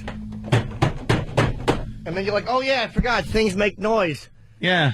It was like an hour and 45 minutes of listening to a woman talk. Oof. It was just noise. When was Stomp popular? Like 10 years ago, easily? Yeah, I think this so. thing has got to be off Broadway at this point. It was Same place it's popular always back been. in, It's still at the same place. 1938. Well, some people got it. It was it's at the Orpheum Theater on 2nd Avenue, and I got to be honest, I actually liked it. Like, I'm teasing it, but I didn't think I'd like it this much. Yeah. But I wanted to go see something. I wanted to just do it because I was like, I haven't gone to a show in a long time. What was your favorite part when they were using the garbage pail lids? That was probably the best one. It was like the next to the last one was probably the best one. But it was really interesting. I mean, look, it was different. Mm-hmm. And if you're a percussionist, you'd probably like a lot of what they did because there was a lot of obviously percussions. A lot of percussion. But I enjoyed it, man. I didn't want to like it as much as I did. But I really had fun. Isn't there a lot of dancing too? It's dancing and stomping. And There's some dancing, but it's a lot. A lot of it is more just kind of in tune with what they're doing. It's not like a typical musical. Yeah. You know what I mean? Like the chicks that are in it are not they're not prancing around cute. You know what I mean? They're kind of dressed like emo fruits, except they have baggy pants on. Yeah. I like to stomp in American History X. That was a good one. That was a damn good one. Hey, did you get my Heather Mills joke before? Yeah, we got it. Yes. See, I Did you thought get it, That folks? makes sense. because it was Stump, so I thought it was going to be. You ever see Blue Man Group? I did not know. Is it good or does it suck? I hated Blue Man Group. They take the PVC tube and make a big trombone out of it, pretty much. I didn't get it. And they're all painted blue. I like Circus Soleil crap. Yeah, that's pretty cool. They have some cool shows out there in Vegas as far as that goes. Stomp started in 1994, and they're still stomping away. Stomping. 14, 15 years later. Well, Broadway's tanking. A lot of shows closing. Spamalot, Dunsky. People can't afford it, I guess, A couple right? other ones. Yeah, the economy is really kind of... I don't want to hear about that. Every time you go to Times Square, it's just packed with people going in and out of those shows. So what are they Is it talking people about? going in and out of the shows, or is it people going into TGI Fridays to catch a bit of a New York culture from the Midwest? Yeah, no and they go to kidding. Fridays. I love the people that hang out in Times Square going, we're in New York. Hang in with New Yorkers. No, you're hanging out with other dummies that came to town. Tourists. You're just hanging with the rest of the tourists. If you want to come to New York, go really see New York. Go downtown. Go to Central Park, I guess. Yeah. There's a million places you go where you really feel like you're in New York. Times Square is not the place. The odd thing is, if you just walk one block off of Times Square on any of those side streets, you get like bars, Irish pubs, things like that aren't all full of tourists. Right. But if you stay on Broadway and 7th, that's all you get. Right. Is all this touristy crap. You might as well have stayed home because you're hanging out with the same people you would see at, back home. Rubes. And what did you do this weekend? This weekend, We've shared so far. let's see. I went to the local gin mill. Then just hung out at home. I watched movies. I keep falling asleep to Schindler's List. I put that in. Too slow for you? No, I put that in before I go to sleep. Well, that's It's like wonderful. nice and relaxing. That's wonderful. It's calming. Yeah. I made it up to I'm essential to the effort. The other day, that poor one-armed bastard. No, I have the papers. Look, I'm essential. And they just pull him away and shoot him in the head. Because he wasn't essential. He was like a No. one-armed guy, and they had them shoveling snow, and it was like, that's a tough one to sell. Yeah, exactly. Schindler, wanted to help the guy out, obviously. Good man. And, although Schindler's intentions at first was not really to be a good man. It was pretty much profiteering on the war. Then, we kind of saw what was happening, but I'm talking about an ancient movie here. Yeah. The most chilling scene in Schindler's List, or one of them, is when the higher Nazi shows up, and he has the one guy piece something together. He goes, piece that together. So the guy puts together the thing he does, puts the pieces in, and he's done in like 10 seconds. And he goes, now you can do it that fast? And he goes, yes. And he goes, well, how come you only have that many done? Yeah. And there's like a small pile of them. So he's like, takes him outside just to shoot him in the head. Yeah. And his gun won't fire twice. And then the guy, he hits him with the gun and the guy lives. Yeah. Yeah, that's, there's so many just chilling scenes in that movie. Oh. But, yeah, I got it on, DVD. You got it in the rotation. So it's in the rotation, yeah. What else? And I saw Raging Bull, and I couldn't best stop movies ever made, my Jimmy. friend. I just wanted to text Jimmy like he was sitting there watching it with me. Yeah. We were laughing, just doing, lines back and forth and stuff. What a great movie that was. Not even good, or a great movie. Not good enough to win the Oscar, my friend. And that's just a travesty because it looked amazing. The first thing I texted you was about De Niro and watching Raging Bull. How is that the same actor that does so much crap work now? And then a minute later, Frank Vincent is great too. But you're right. What is he Frank doing Vincent now? was fantastic in it. But you watch De Niro now doing like Meet the Fockers or even that's an older one. But the crap he just spit out with Al Pacino. And just that garbage. And then you look at him in Raging Bull, and it's just done fantastically. He was actually good in Meet the Parents. Meet the Parents was that was good. I actually like that movie. I can't. The sequel sucked. Yeah, But Meet the Parents was kind of funny. But even he was kind of that goofy. I don't want to see goofy De Niro. I'm sorry, I don't want to see. De Niro. We'll analyze this, analyze that. Yeah. All right, look, we get it. He's either doing predictable comedies or he's playing a cop. Yeah. Stop playing a cop.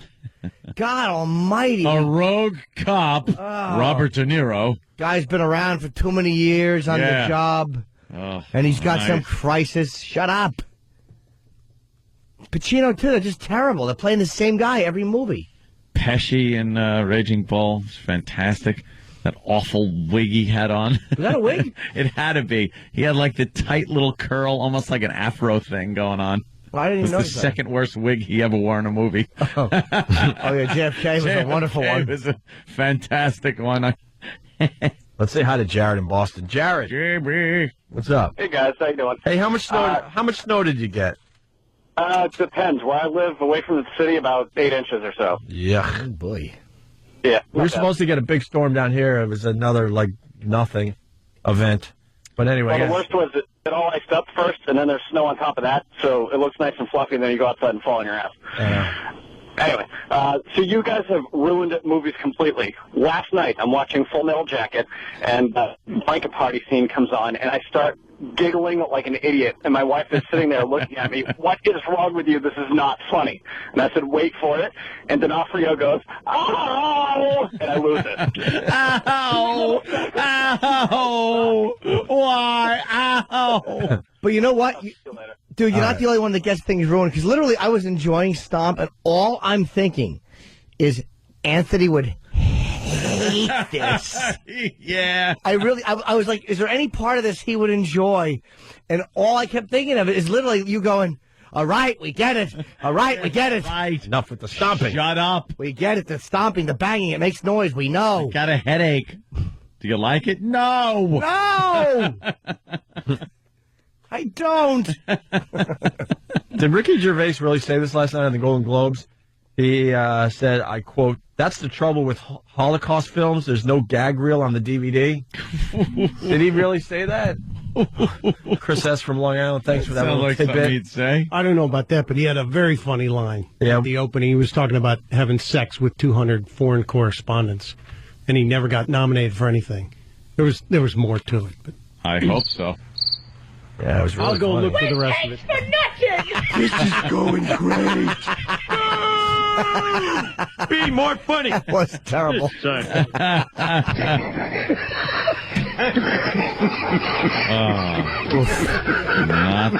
When you start with, he had a really funny line. Yeah, it better be. You better have perfect delivery after you say that. You know what? So people understand how funny it was. Opie, we may not be giving him the proper credit. Yeah. That may have been a better... Is there a way? I don't know if anybody wants to do this, but could they bring that back so we could hear it again? Like, I think that we may have been giving Mike a hard time for nothing. Maybe we just didn't appreciate it. That's... Is we able to replay that? How do we replay that moment? Is it possible? Yeah, it'll take a minute or two. Okay. We could stall a little bit here. Zeppelin's first album released 40 years ago today. Wow. Joe Frazier is 65 years old. Smoking Joe. I ever tell you my mom's story, actually, with Smoking Joe Frazier? No, she never had sex with him. Oh, boy. Thank God. She'd have been disowned. She was working at some place called Sugars. It was in Northport. Sugars. Yeah. And Joe Frazier came in. He had a band that he sang with called Joe Frazier and the Knockouts. Can only imagine how good that was. The Knockouts? Yeah, yeah. I guess they did old... Can we find Joe Frazier and the Knockouts? Good luck. Audio. He was playing There's got there. to be one out there somewhere. And so my mom goes to get autograph for me and my brother.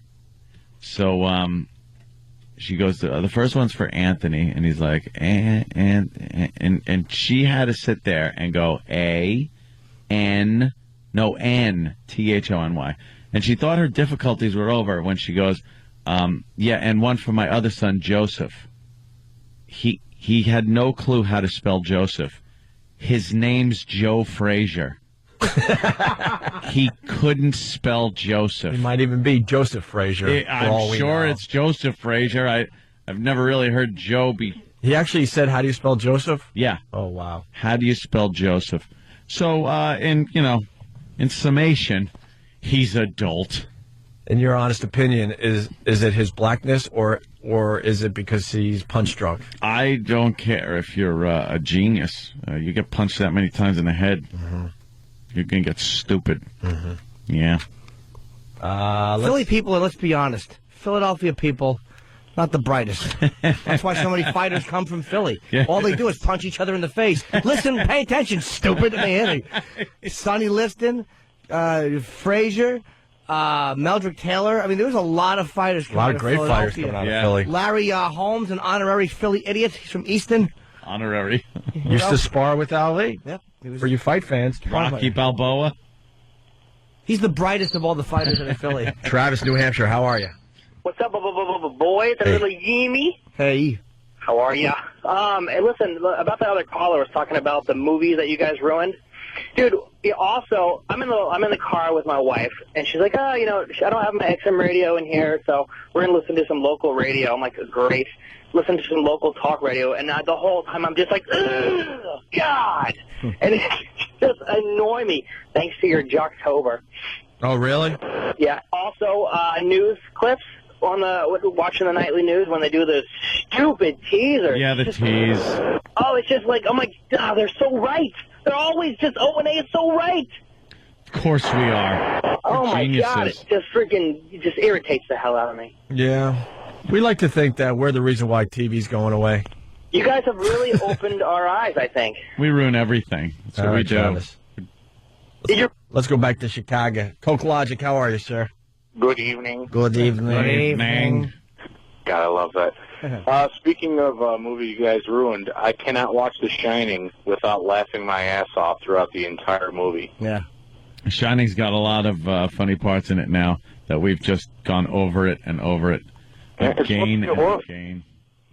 Yeah. It's supposed to be horror and scary and startling, but no, it's just cool. Cook. Your son. It's still a scary, It's terrifying. scary movie, man. It's terrifying. I don't know but if we ruined that one for you yet. I saw that recently. I was like, wow. It's still scary. Wow. Yeah, and, you take a movie like The Godfather, and this is supposed to be a tragic scene, and we just laugh our asses off.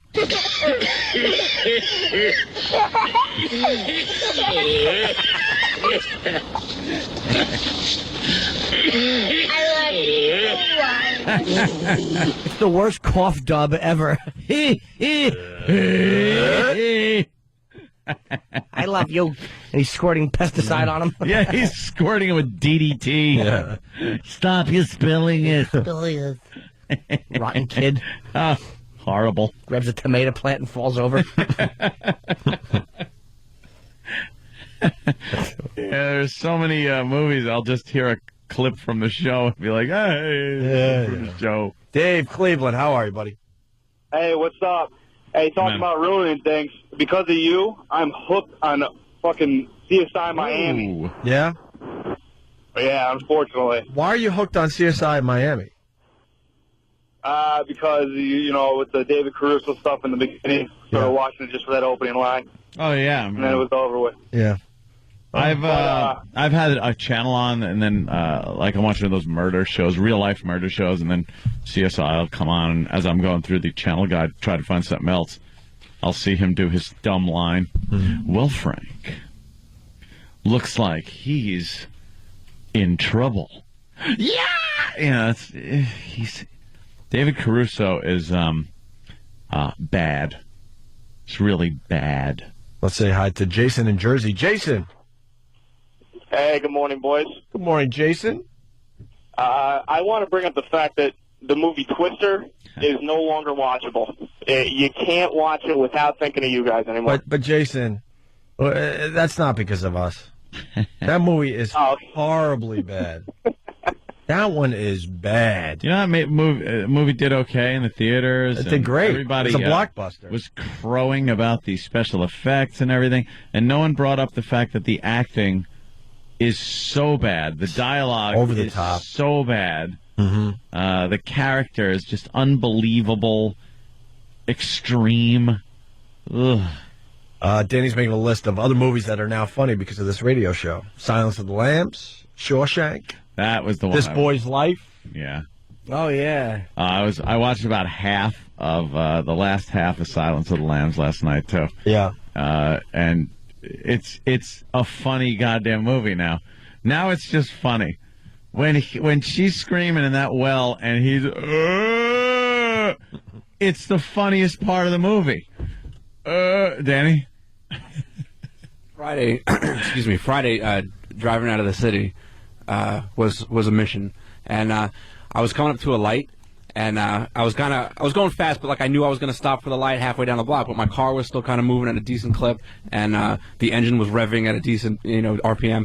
And this lady stops in the middle of the crosswalk, like a deer in the headlights, just looks at my car and screams, like at the top of her lungs. And that was like my first reaction. Like I just wanted to get out of the car and do the thing with the shirt and like pull my shirt forward, like and you have breasts, and just scream back at her. And I thought about what a psychopath that would look like if I actually did that. Yeah. It's such a funny goddamn part of the movie, and it's supposed to be. I mean, the first time you see that, it's horrifying how sick this guy is, and now you're just And when he does the tuck, when he's dancing. And putting his little makeup on and everything, and he's dancing, and then he goes to do the tuck, and he almost looks from side to side like, is anyone watching? Like he's making a woman's suit, but the tuck is the thing that he looks around like, better make sure no one's peering in at me. And he pushes it. I'm crying over you, and he pushes it. He's just pushing the disgusting penis out of you. Oh, no one should see it. He's so angry with it. Of course he is. Of course he is. It doesn't belong there. Yuck. Let's go to Jason in New York. Jason. Hey, what's going on, boys? What's up, Jason? What's up? You guys totally ruined Batman for me with Christian Bale's stupid voice. Oh, he stinks. Oh, he's the worst. Yeah, it's on demand. I put it on, and man, someone just should make a Heath Ledger version of that movie. Absolutely. Just every one of his scenes. Hey, is there any additional scenes of his in the director's in the DVD? Because I have the DVD. I'm sure they got some extra stuff. Jaws, Elephant Man, Mask, Back to the Future, all movies that we have. The ruined Elephant Man. because of this radio show. We do have to take a break. After the break, can you play that clip again? The guy who wrote this song is a bad, bad boy. Big story today. Naughty boy. A naughty, naughty boy. You light up my eye with a shiner. This guy's a creep. We'll tell you why next. Opie and Anthony. We have a parody song alert. Parody song alert. Tim just handed me a parody song. Has something to do with the story of the day, my friends. Opie and Anthony, by the way. And it's not Prince Harry in trouble for saying Packy. Is Packy bad? Not here as much. I guess over in Europe it's a bad thing to do. Bush said it. He said Packy. He didn't know that that's a real slur over there for, I guess, Pakistani. He said my Packy friend. Who? Prince Harry. All right, well, that's like dropping. I don't know if it's the equivalent of an N-bomb here, but that might be like saying spade or heave. I mean, it might not be as hateful as an N-bomb, but it's something. Right. Well, we could quickly do this. It's a quick story, but then we'll do story of the day. Anybody else around here? Makes you know that's bad admin. That is bad admin. What's up, Gills? Yeah. Our little Packy friend. Ahmed. Having a bit of a GPS moment here. Are you? Oh, looks like you are. Oh, baby, how are you doing? That's damn. Come on. Stand down at me. Look like a raghead. Look at me. Look at me. Look away. Was that Prince Harry too? Yeah. So what else did he do? Said raghead there. Yeah. And one of his buddies was laying down in the terminal waiting to be shipped out, and he had his face all covered up, and he said, "You look like a raghead." And apparently that was a little bit of a slam, too. Well, the thing is, who's filming this and releasing it? Like, what scumbags are shooting this and releasing it? Well, he was shooting it. Well, how did it get released? I don't know. Look, with him, the difference is this. He's arguably going to... Isn't he going to possibly be the king of a country someday? Nah. He's third. But he's third in line. Third in line. I mean, his father's been waiting 40 years or whatever it is. When you got How many years has his father been waiting? Yeah, about 40. When you got that much influence... And then the older son, I mean, the odds that he becomes... Yeah, the odds he becomes the guy, slim to none. When you got that, when you're part of the upper part of the royal family... Right. Oh, yeah, you're You got to watch what you say, just because you're like the real representative of like the head of the country. And it's like, that's how they say it. It just makes everybody look bad. It doesn't matter, though. He's dressed in a Nazi uniform for a party. Yeah, he don't That care. went away. Nothing. They're untouchable. Right. You know, there'll be controversy and people go, oh, look what he did. But what are they going to do? Exile him somewhere? Guys, he's going to be the prince, and they're not going to touch him. Let's get to the story of the day.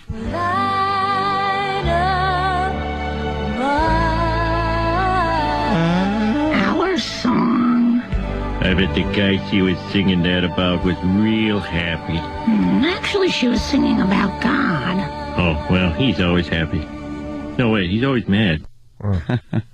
They rock handed that in. Whatever.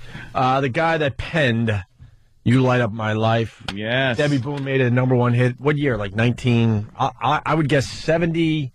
Oof. 2, maybe. 6, I would say. Mid-70s? 76. 76. Good job. Who's got the story in front of him? I don't have it. I got it. Songwriter Joseph Brooks, writer of You Light Up My Life, suspect in sex attacks. That's fantastic. He's suspected in 5 sexual assaults. He played up apparently his Hollywood connections on Craigslist, which any of us would do. He was posting to lure aspiring models and actresses to his apartment. But the problem is he forced himself on them. He's 70 years old, and he made his money. He wrote a lot of jingles for Pepsi and Geritol. Obviously a relevant man. And he's a suspect in 2 rapes, a sodomy case, and 2 sexual assaults. So at least he balanced out the 5. Yeah. He's not a predictable hack. He's either going to assault you, or sodomize you, or rape you. You don't know what you're in for. It's kind of like, it's like, what do they call it in Jeopardy? What do they call that? Potpourri? A potpourri. Oh, Yes. potpourri. The women were hooked. They were hooked by his promise of parts in his next movie, which I guess he was going to shoot quickly because he's 70. And he boasted about his Oscar, and he said he'll show it to them at his pad. And he did before bonking them over the head with it. He painted his penis gold. Here it is. Here you go. Grab the Oscar, stupid. And 2 of them reported being doped with like a date rape drug. Oh, really? Yeah. Wow, so he's using high-tech stuff. And Yeah. And, He was banging cocktail waitresses 2 at a time. players couldn't get assaulted at the table. He was the greatest piece of ass I've ever had, and I've had him all over the world. He said that he had a stroke like 6 months ago. It was debilitating. So I guess he's trying to say that I couldn't have done this. Ah, yeah. But the first of the assaults, apparently, or the alleged assault, was in November of 2006, and it was like some 22-year-old woman, and she said she was sexually abused at the Carlisle Hotel. And another assault allegedly took place at his apartment in May of 2007, and 3 more, I think, took place over a 2-week stretch. Apparently, Mr. Brooks went on a real run. A bender. Well, it was right around his 70th birthday, so Yeah. he was celebrating the big 7-0. Yeah. Yeah, what better way to do that? What's wrong with these women? You can't fight off a 70-year-old? 22-year-old can't fight off a 70-year-old man? I've seen pictures of this guy. He's like, not much going on there. Well, he would drug them, though. So Good the point. drugging- Good point. Good point. Do we have any of that Pepsi? He did that. He's got You Got a Lot to Live, and Pepsi's got a lot to give. Wow, he wrote that? Yeah, Oh, that's a Pepsi's got a biggie. lot to give. How's that go? You got a lot to give, and Pepsi's got a lot to... Something like Do we that. have that? Yeah. You'll find it somewhere. I wanna God, hear yeah, that. you could probably beat him with his own bag. Yeah. 70. Where you pull it back up over his face and head so he thinks there's a ghost, and it's just him with his bag over his head. Help! There's a ghost. Oh, it's me. That hurts. Wow, a song like this, and here it is, just pouring his emotions out on paper. Hope to carry on. Is he singing about?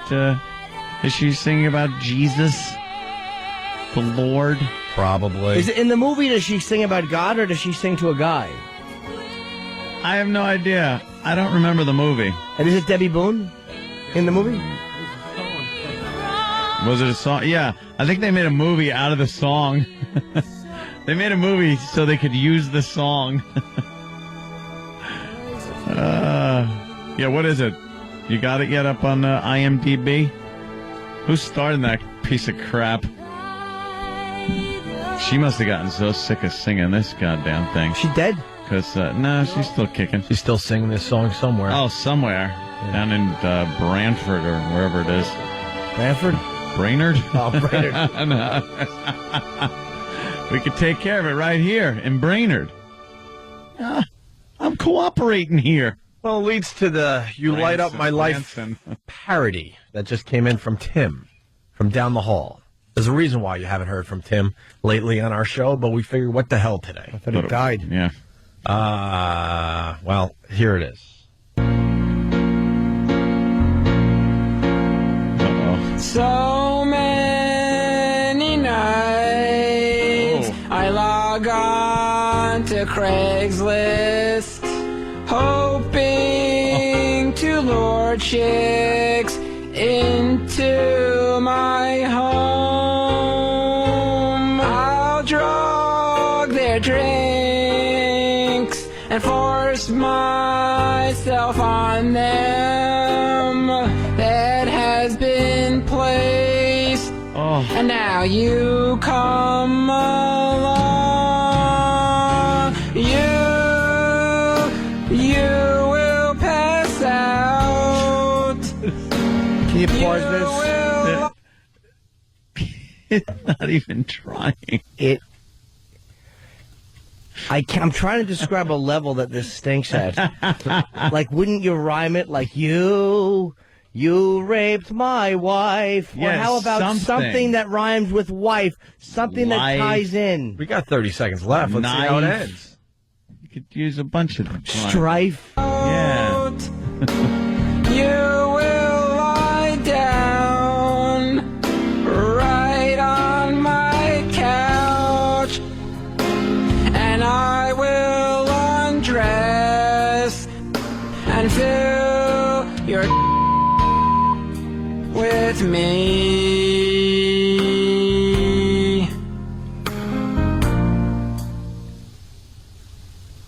That's it, huh? That's the parody song from Tim. Wow. And of course, David is standing by to talk about the song parody, right, Steve? At this point, you would send David in, right, Steve? Why would Thank you. David be in here? David, what do you think of that? What do you think of your performance there? I thought the performance was pretty good. I didn't write the lyrics, though. I have to say that. You don't like the lyrics, No, right? Tim wrote the lyrics. You don't like the lyrics? Nah. What was wrong with the lyrics? I don't know. It seemed like very like a quick writing. It was very basic. Yeah. You would have wrote something better? Maybe. Right. If I knew that. What if we gave you the story and you write your own song? Maybe. You want to try it? No? Maybe, yeah. I could definitely do it. Yeah, give me that if I read the whole entire story through. Yeah. You're quite a crooner there. I'll definitely try to. Maybe I'll try to come up with one. You know you're tone deaf, right? Yes. Okay. Is it? Yeah. Who cares? I can't sing a lick. I can't sing. I never claimed to be a good singer. I hear you're in trouble at home, huh? Mom and Dad not happy with you lately? Yeah. What's going on there? What happened? I heard tell something about maybe Friday's show or something. Let's straighten this out. No, it's all good. It's all good. What happened? What happened, though? We heard something happen. No, nothing happened, really. It's just... When you got home, what happened? I heard they might have heard about the D.L. Hughley thing. Is that true? They heard about it, yeah. Where did they hear about it? Of course, that's where D.L. helped you out because you haven't had much action and you went to a massage parlor. Yeah. I think there may be a little action. I don't know. I wasn't there. But with that said, they found out about that. Yeah. How did they find out about that? I have no idea, to be honest. I haven't the slightest idea. So they probably laughed, right? They were like, that was a funny bit. Yeah. No, they didn't laugh. What did they say about it? They just were upset. Why? What did they say? Just upset. They're like, it's not really such a good thing to do. What did they say? How did you know they knew, or did they suspected? How did I know? Yeah. They told me that they knew. Okay, and then you were like, what was your response? I told them what happened. And then what do they do? Do you not see the pattern here? I see the pattern. Yes, I see the pattern. They're just like upset that I did such a terrible thing. They're just upset about it. That's pretty much it. What did they say? They just said, like, why would you go to a place like that? Like, don't you know it's illegal? You could get diseases and stuff. Did you say, Mom, it was only a hand? You can't get diseases from there? I told them that there's no diseases, nothing really too sexual took place. I said so, yeah. And then what did they say? They just were upset, and they just said not to do anything like that ever again. Oh, really? Is it also true you walked home on Friday, whatever, walked in the house, and they smelled what we put on you? Yeah, my mother was home. She smelled it, yeah. What'd she say about that? She said, oh, that's disgusting. Why would you do a thing like that? Why would you have that all over your clothes? That's disgusting. And she was upset about it. Do we have to keep saying, and then what did you say? And then what did she say? And then what did you... Could you just tell a story? I'm telling you what happened. You're not. We're questioning you like a hostile witness. I'm telling the for story. the love of Yeah. God, David, listen to me. Tell the story. Friday, you left work. Yes, you I left. smelled like crap. Yes, that's correct. I smelled like got crap. home. I got home, yes. And then what happened without us having to go back and forth? Then what did he say? What did she say? What This is like, they say it all the time, like pulling teeth. This is like pulling teeth. Right, I understand. Just Yeah. pulling gold They teeth. smelled You the- want to be down. You want to be on the radio. They smelled the disgusting smell, my mother. And she said, oh, that's pretty disgusting. It's pretty disgusting. Why did you do that? Why did you do that? And I said it was they wanted me to smell that, and it was for a bit that we did. She said she was very disappointed in me. Oh, she said she was very disappointed. Yes. Ah. And what did you say? I said, it's not that big of a deal. I just was like, it's not that big of a deal. Don't worry about it. And then I told them that perhaps it's going to happen it could happen another time. Perhaps they can do it another time. Ah, so you straightened it right out. You go, look, it's not a big deal. And on top of that, It's possible that they could do it again. again. It's possible. I don't know for sure, but Yeah. it's possible you guys could do it again. Yeah. And and I was warned to wear some old clothes that I don't mind getting smelly and disgusting. Ah. Yes. Because they do not want to go through the whole process of washing my jacket and my clothes all over again. Yeah. Why didn't you wash them? You're 26, right? Yeah, really? Yeah. I did. I washed them, and then my parents washed them after.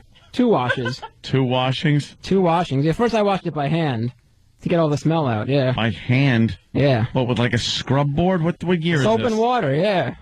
What? Soap and water. Yeah. And then, a washing machine works better. We did that. The washing machine was afterwards, the second time. Why wouldn't you just put it in the washing machine twice? I don't know. Save water. Yeah. They should have told you to just leave your clothes outside and go in and take a shower. Yeah. I took a shower, like, right when I got home. I took a shower, yeah. And then there was like a lingering smell in my house from like the path the path when I walked from the house up to the bathroom. There was a lingering smell. For like the whole weekend. There's a lingering smell. Whole weekend. Yeah, the whole weekend there's a lingering smell. It's funny that you said that might happen again, but you don't say that the massage parlor might happen again. That's not going to happen again. Why, you didn't like it? I liked it. I'm not going to go. I don't know if I should ever. I liked it. It's not really a good idea to go back there. Why?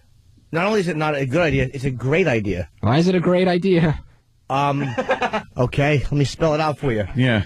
Because she gives you a massage and then rolls you over on your back and continues to massage you in what winds up being a fantastic fashion. You didn't find that I found pleasurable? It was pleasurable. It's also not. It's also as I've been told. It's also as illegal. You almost said, as my mother said. Yes, you did. As I've been told, it is illegal. So what? You know how many people? You know how many people go there to those places, and how many people actually get busted? It's the odds. 3 people have been busted there since 1950. Astronomical.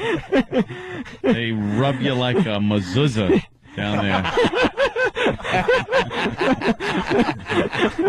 That's funny. And it felt good, right? It did, yeah. Yeah. This might be a moral thing with you and your parents. Yeah. Yeah, that's probably what it is. That could be the problem. More of a psychological thing than physical. You'd go back there in a second to feel that again. Perhaps. Yeah, perhaps. But you don't want to disappoint your parents? Nah, definitely not. They were disappointed in you? Yeah. They say this is not what you signed up for, as far as your internship goes?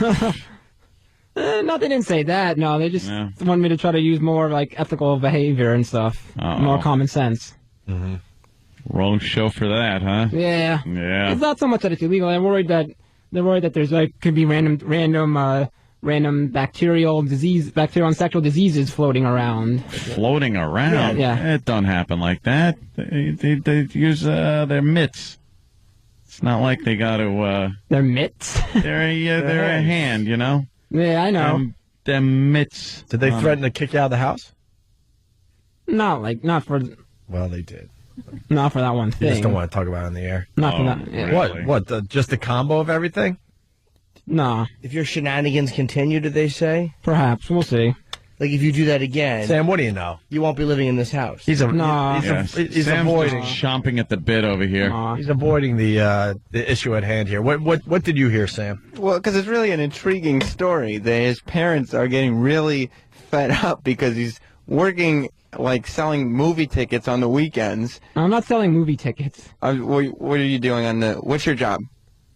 It's not selling movie tickets. It's for performances. It's like answering phones, providing customer service for like selling tickets. It's similar to It's similar to what you're saying. That's right. So his parents are waiting for him to get like a real job and to come home with like a career.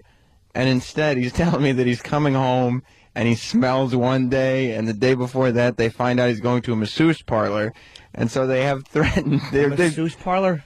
Hold on, let me ask Aunt Sam exactly what that is. I don't know, a masseuse place. And that, yes, it seems from David that they've gotten completely fed up with his antics. And they threatened kicking him out. That's what David told me. David, what did they say exactly? If you do this again, or if you... Yeah. What was the threat? How was it phrased? No, they're pretty much just like, don't want me to use common sense and not to do that, like, something like the ugly thing ever again. Isn't common sense doing what needs to be done for this show by you? I mean, you've made a name for yourself on this program. I certainly have. So obviously, that's good, right? That's very good for me, yeah. Yeah. So isn't that good common sense for this program? Certainly is for me, yeah. Yeah. Have you explained that to your parents? I've explained to them, yeah. And why do they keep saying have common sense and you might get kicked out? I don't know. They're just being normal parents. I think any parent would do. I think any parent would feel like that. How old are you? You're closer to 30 than 20, right? Yeah. Yeah. 26. Why why are you still at home? Because he shrugged. Let me, I'm let's just, anytime. He doesn't have a good anytime job. you hear the bell, people, that means he just silently shrugged into the microphone. Or answered facially, or did something that's non-communicative. Something that auditorily. does not work at all on the radio. So did you tell your parents, like, look, this is good for my career? I told them, yeah. And if they don't like it, lump it. What type of language you got to use? Yeah.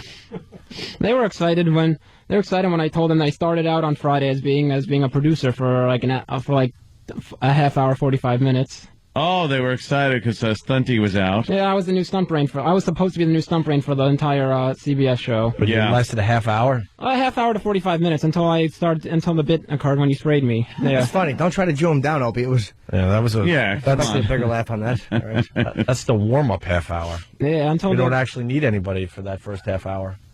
Yeah. So you really. Yeah. So you really weren't the producer. How much? I was not really. No. It's like giving your kid, like, I don't know, the police badge and going, "Oh, you're now the."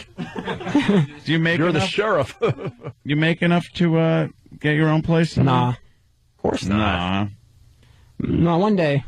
It's like a minimum wage job, basically. Correct. Yeah. What are you going to afford with that? Yeah. When I become the You head have to live in a room with 20 other Mexicans with that type of money. 20 Mexicans. That's many Mexicans he finds that very funny. Well, they actually do that. That's why. Yeah. They don't like live in one. And right. All right, this is going great. We're going to take a break. We're going to mop up and get the F out of here. Thanks, David, for adding nothing to Thank you. what could have been a fine segment. Thank you. He says thank you. Opie and Anthony.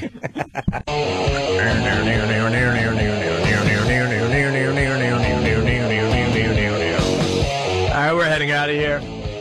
I think we can throw a quickie in for the people before the music marathon starts here in New York City. It's a bit Laszlo left for us. Got to give him something after sitting through commercials, right? Yeah. In this day and age, no one wants to sit through commercials. They will if there's something on the other side, though. Jeff Goldblum to slow down his audio. It's a bit that Craig Ferguson pretty much made popular. We've done a few on our show. It's all over the joint these days. But Laszlo found Jeff Goldblum slowed down. What's up? I know he did this. We're doing it again. What? I thought you forgot that we did. Hell no. Some of these stuff you do more than once. It's a new audience. So you slow him down, he sounds very drunk. So we'll play this as we leave you guys today. We'll see you tomorrow. Stay tuned for the music marathon, though. No more commercials. Oh, yeah. Jeff Goldblum sounding drunk, and then right into music. So we'll see you tomorrow. Hey, did you ever ask anybody what their favorite color is? I'm sure you have, or people have asked you. It's not the most interesting question, but how many times do you say beige? Never. Because it's one of the worst colors. It's hardly even a color. It's like oatmeal or sand, or it's nothing. It's beige, it's boring, it's bland. Now, computers, why in heaven's name have the people who've made computers before never done anything but beige? That's nuts. That's nuts. Have they been in thinking jail? That's crazy. Get Anthony Show. I'm very excited to say that Don Wildman is in studio, host of Cities of the Underworld, a show I actually watch. Sometimes we have to make believe we watch these shows, but in this case, I actually watch Cities of the Underworld. That's cool. Yeah, that's pretty cool, man. It's extremely cool. Like all this stuff that is just completely forgotten. I know. It's all underneath there. And it's weird to be here, I mean, in New York City, and, like, I watch myself on TV, and I'm in places like Ethiopia and Egypt, and it's like a double reality. Yeah. And then you're there, and it's double reality because you're, like, walking around, but the show is actually about tunnels and tombs and stuff like that. Well, we last time we were in here, we were talking about New York City. Yeah, cool. How far does it go down? Everything. What? Some of the stuff you could explore under New York City. If you went underneath Grand Central, you're going like 100 feet below. I mean, surprisingly, if you look for the deepest tunnel they're digging now, it's I think 125 feet down below. It's all the way underneath, going from Jersey City all the way across to Queens now. Right underneath of us. So I mean, what are they building that for? They're doing they decided that they wanted to fix the problem that a person going to Long Island shouldn't have to go over to Penn Station. Oh, right. So they got to go to Grand Central. You know, inside the next 5 years, you'll be able to go down to Grand Central and buy a ticket and go to Long Island instead of this century-long problem of going over to Penn Station. Yeah. Wow. And then the big fantasy is that you'll be in Jersey City and you could go to Long Island on the same. It's LIRR. Oh, that's pretty cool, making it more convenient for us. Exactly. Have you ever been bitten by a rat? No. Have you? No. I've seen them. I work with them constantly. I had one hiss at me recently, and it's horrifying. Really, yeah. They're bigger Horrifying. here than anywhere else. Huge, yeah. I mean, really. Like, I used to live in Tribeca, and they were on my garbage cans every night. It was disgusting and strange, and they have personalities. They sure do. And they're not easy to fucking kill. That's the problem with those We were fuckers. in these Chinatown tunnels in San Francisco, and frequently I do these bits with these like city engineers who take me down into these sewers. Mm-hmm. And these guys are proud of their sewers. I mean, it's their life, and they love the engineering of it. And you know, you kind of can vibe with it while you're there because it's impressive that all this has been built up and they keep it running. But in the end, you're down in the tunnel and people are flushing their toilets into you, and you're working around. Literally, we're like trying to place ourselves so that you're not between the dry cleaner here and the person who's flushing their toilet. And literally, the stuff comes right out and falls around you. And these rats are all over the place, because it's their home and they don't deal with anybody down there ever. So it's just part of life that you got this rat running across your shoulder and you're trying to be natural on television. It's amazing. They say there's more rats in New York City than people. But Exactly. There are some amazing where stories. the fuck are they? I mean, you see one every once in a while, but where the fuck are they? They're good at staying away, Which is so creepy if you think about it. They used to have these stories of ships coming in, right? And they'd have to get, because it was all that came in here before, and they'd have to go out and get inspected to make sure they didn't have so many rats. And there was like this fabled ship that had and more rats than imaginable, and they got off. Really? And it was the beginning of a new species in New York of some Norwegian rat or something like that. I think that's the one we have the most of. That's Seriously, right. Exactly. I read a whole book on rats. I don't know why, but I did. Like pigeons is the same thing. People start looking into it. There's all these species, and one has dominated where the others have failed, and it's very fascinating. Yeah. Well, cities of the underworld, you start with San Francisco, huh? Well, actually, we're in the middle of the season right now. I finished shooting just before the holidays. I came back from Australia, but San Francisco was a couple of months ago, and I like doing the domestic episodes myself. I mean, it's really great to travel elsewhere, but the domestic episodes just kind of put you in the face of what really made America great and all that sort of thing. And San Francisco's pretty wild. They had a huge. Really, the city got going in the mid-1800s with the gold rush, okay? The gold rush brought so much gold into San Francisco, and there was no Panama Canal in those days. There was barely a railroad, so the gold stayed there, and that was like a hot potato. So everything that happened in San Francisco in those days was about this huge amounts of wealth that was sitting there in one building, the San Francisco Mint, in the basement. And so we do a segment in there where literally you can walk into these old rooms. They've just recently opened this place back up. Into these old vaults, and you walk around and you can see the impressions of the silver dollars and the gold bullion in the walls. There was so much wealth in these things that the burlap sacks would get pushed into the walls and leave their dents from these things. I mean, everywhere. I heard about that and I was like, yeah, whatever. It's going to be a cute little thing. It's like the wallpaper on the wall is America's wealth. Yeah. Really interesting. A very impressive statement on how rich we got really fast. As a result of that, they had to build a fortress in the middle of the bay, a Civil War era fortress, before the war, actually. And that was there because they were worried eventually about the Confederacy coming up and stealing all that gold, okay? That fortress became Alcatraz, all right? They built the prison on top of those foundations. So we do a segment where I go underneath the Alcatraz, which is a tourist place. You can go, anybody can go there. But, yeah, I was just going to jump in. I loved Alcatraz. For the most part, I hate doing touristy things. Yeah. But that was probably the greatest thing I've ever done when visiting another city. And I remember kind of walking, and they have places roped off, and I'm like, wow, this is cool, but I want to see what the fuck is down that There it is. hallway. That's where we went. And you got to do all It's that. fun. It's amazing. Because there's just a million paths they don't allow you on. Exactly. But you know what? That's the most... How far does that go down? Another like 50 feet. Really? You go underneath. You go into the foundations that are there, that are the original fortress, and you see all the sort of leftover architecture and stuff of that fortress. But then there's like these breaks in the floor where you can go down even further. And like the coolest part of that segment that we did was me just sort of saying, "What's this down there?" Which is frequently what we do on the show. And the guy, the ranger, who's on his own agenda, says, "Well, if you want to take a look, go ahead." Of course, we spend the entire segment going, "Oh my God, there's a tunnel underneath there."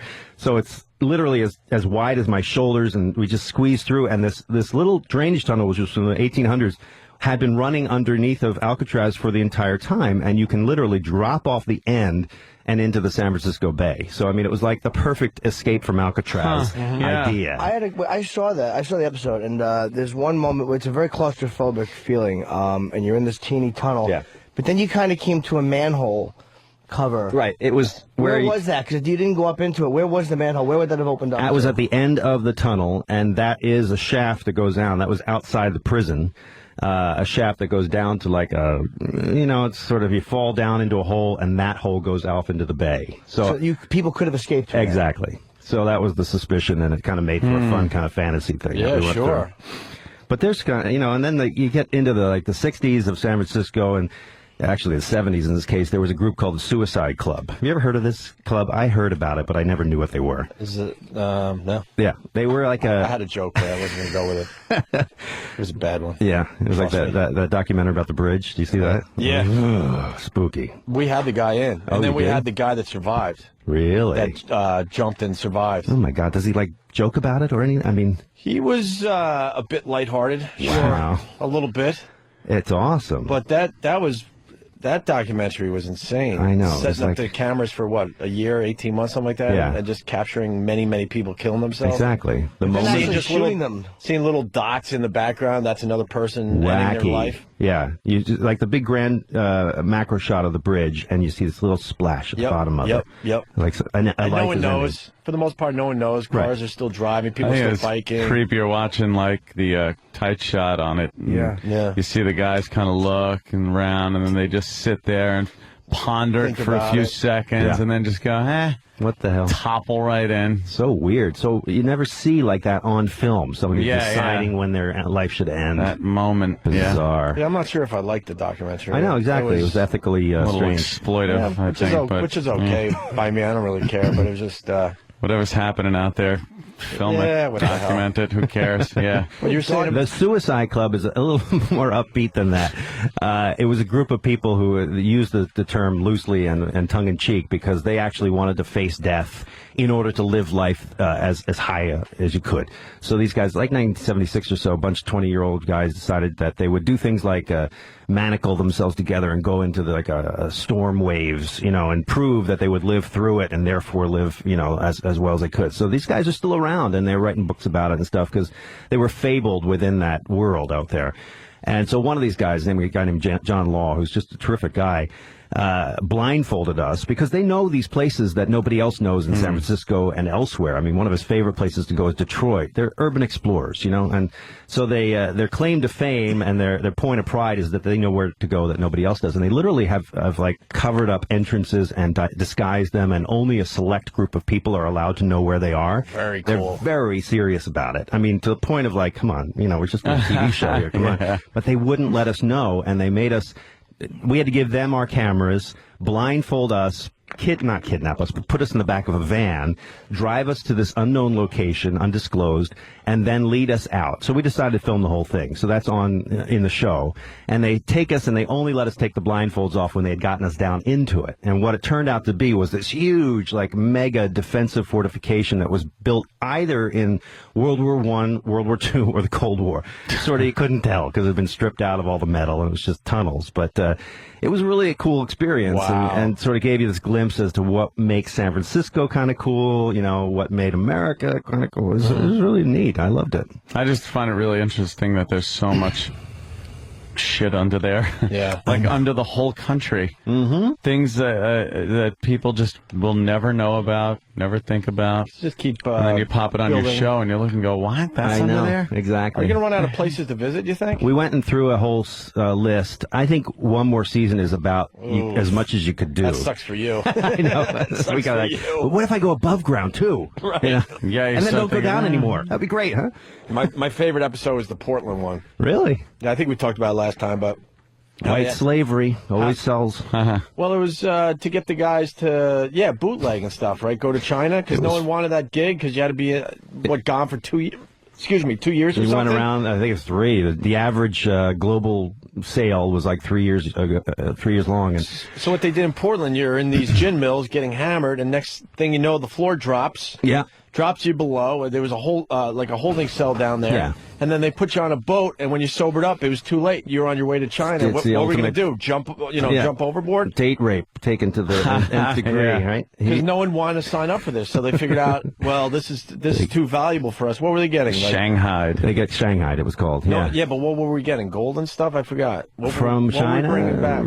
What would you get from China? I don't know. I say spices. Yeah. Spices, molasses. Opium, For some probably. reason, when they went out on the ships, I was looking for For spices. some reason, molasses was very valuable. Molasses. And none of us can understand why in this day and age. They would get woken up, like they'd get opiated in some way and sent on these boats, and then they would wake up and be given a choice. You're either going to get thrown overboard or you work for the crew. Yeah.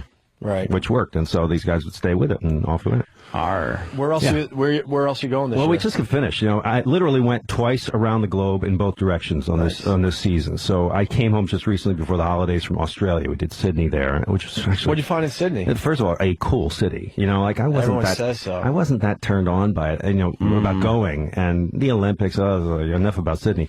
And we got there, and I was like, oh, that's why it's cool, because it's like a really cool city. It's like San Francisco to me, in that it's sort of very immediately, wow, this is a unique environment. It's all water. It's harbors and ferries and beautiful beaches. I mean, unbelievable. Gorgeous women, I must say. Very striking people. And so we went there, and that was on the end of like a 2-month tour that took us to Egypt, Turkey, Ethiopia. That was that stint. Unbelievable places. But what'd you find in Sydney? Anything you could? Sydney was like was sort of similar to San Francisco in that it was a sampling of different places rather than like thematically based.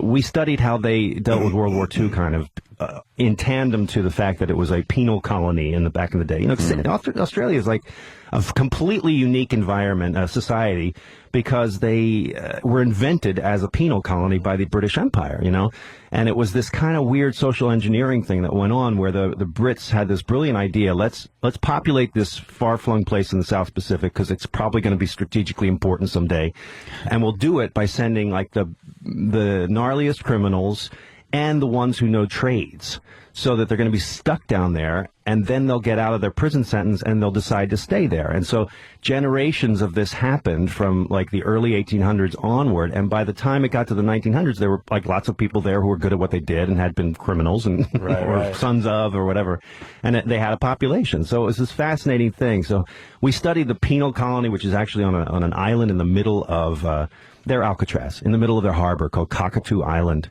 And the guys died there like crazy and building things underground. I know you do stuff underground, but did you do the what is it called, the bridge walk? Yeah, my wife did that. Did you do it? I didn't do it. Holy! What? She thought it was. I was like rolling my eye. I don't want to do the bridge walk, and she went. You walk up on. You pay a lot of money to do it. You First walk of all. on the what's suspending the bridge. They cable you onto some tracks. Insane. Yeah, you go all the way to the top of this thing, and I was actually surprised to hear that it's actually pretty daunting thing to do.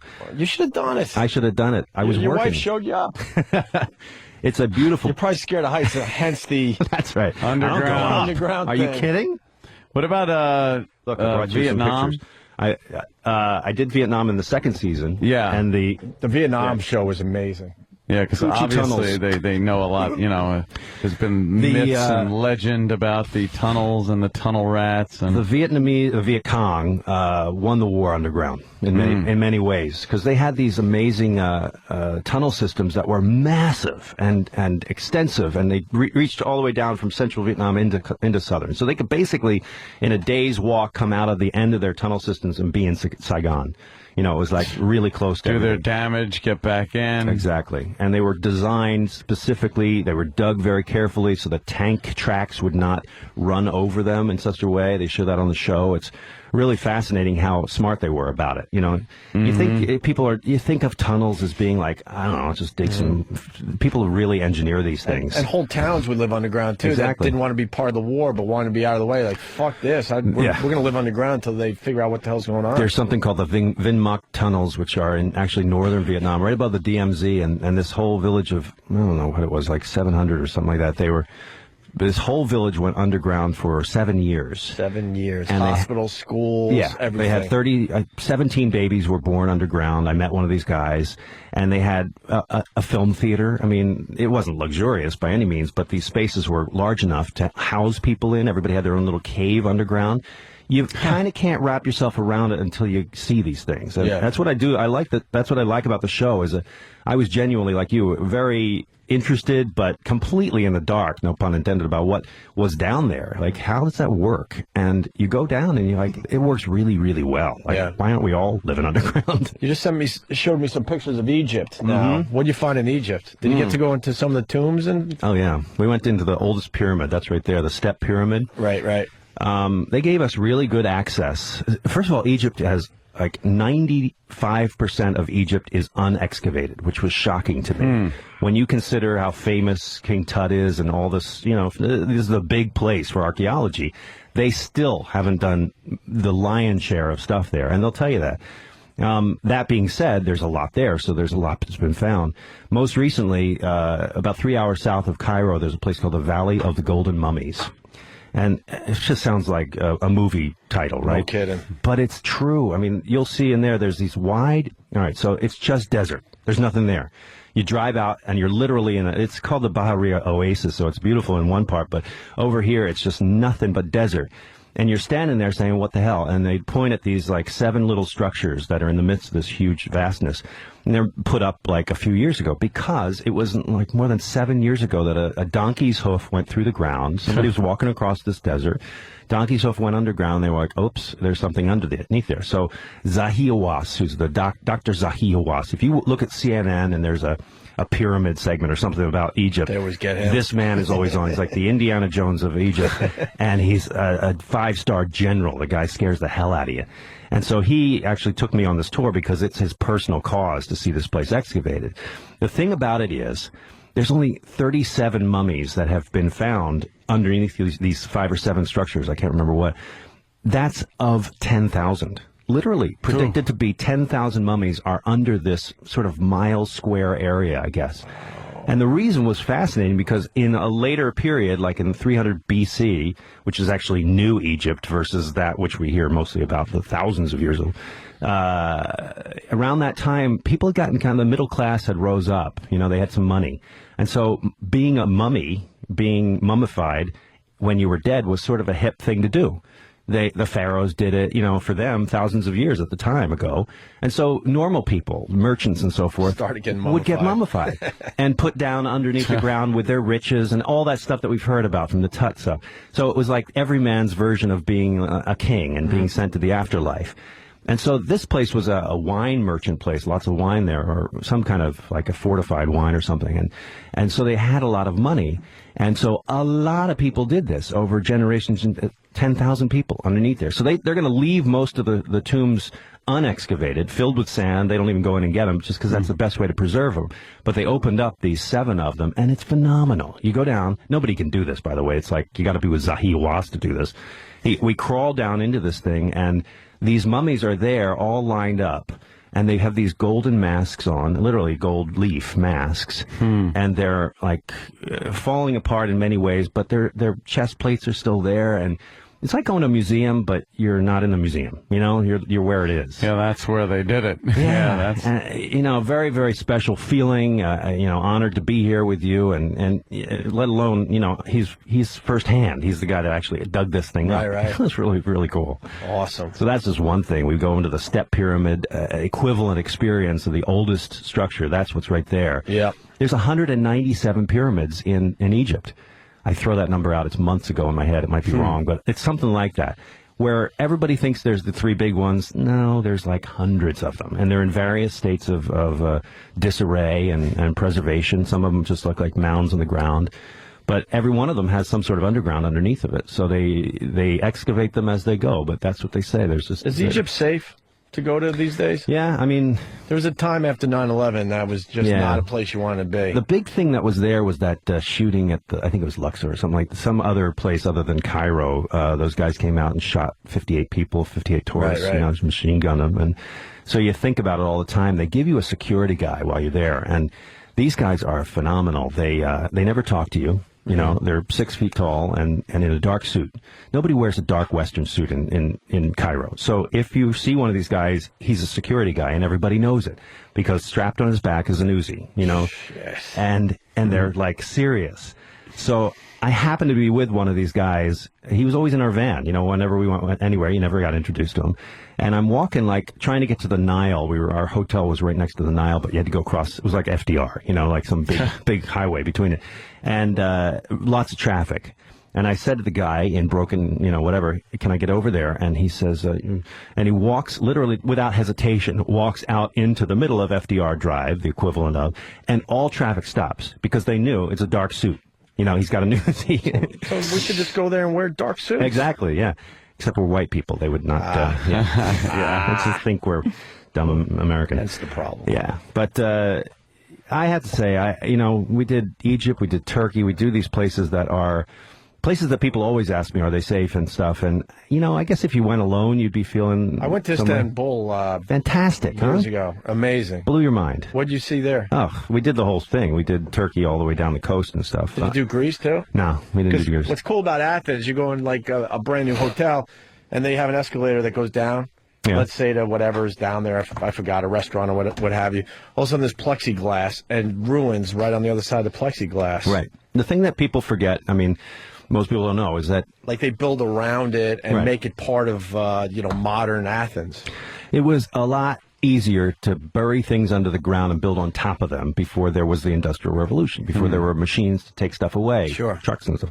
And so they would generally, by practice, fill things in and then build on top of them. So it goes to figure that your cities would then, over time become built on top of each other. Yeah. And you'd end up, and it made sense because you'd have all those arches and stuff underneath, and that would give you stability. Right. And it saved a lot of trouble. So that's how things got buried so deeply. It's not that mysterious, really. In America, it's different because we've only been here for 100, 200 years, so therefore that didn't happen, and we had an industry most of that time. Yeah.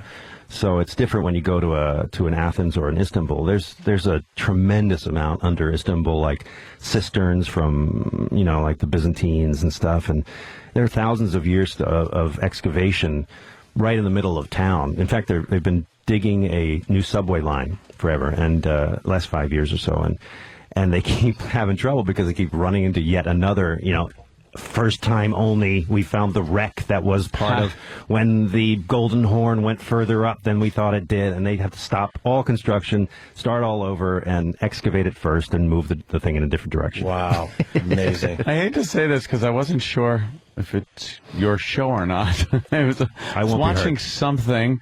Probably, drunk or half asleep or something, and I'm going through the channels. But it was this, some Asian country. Yeah.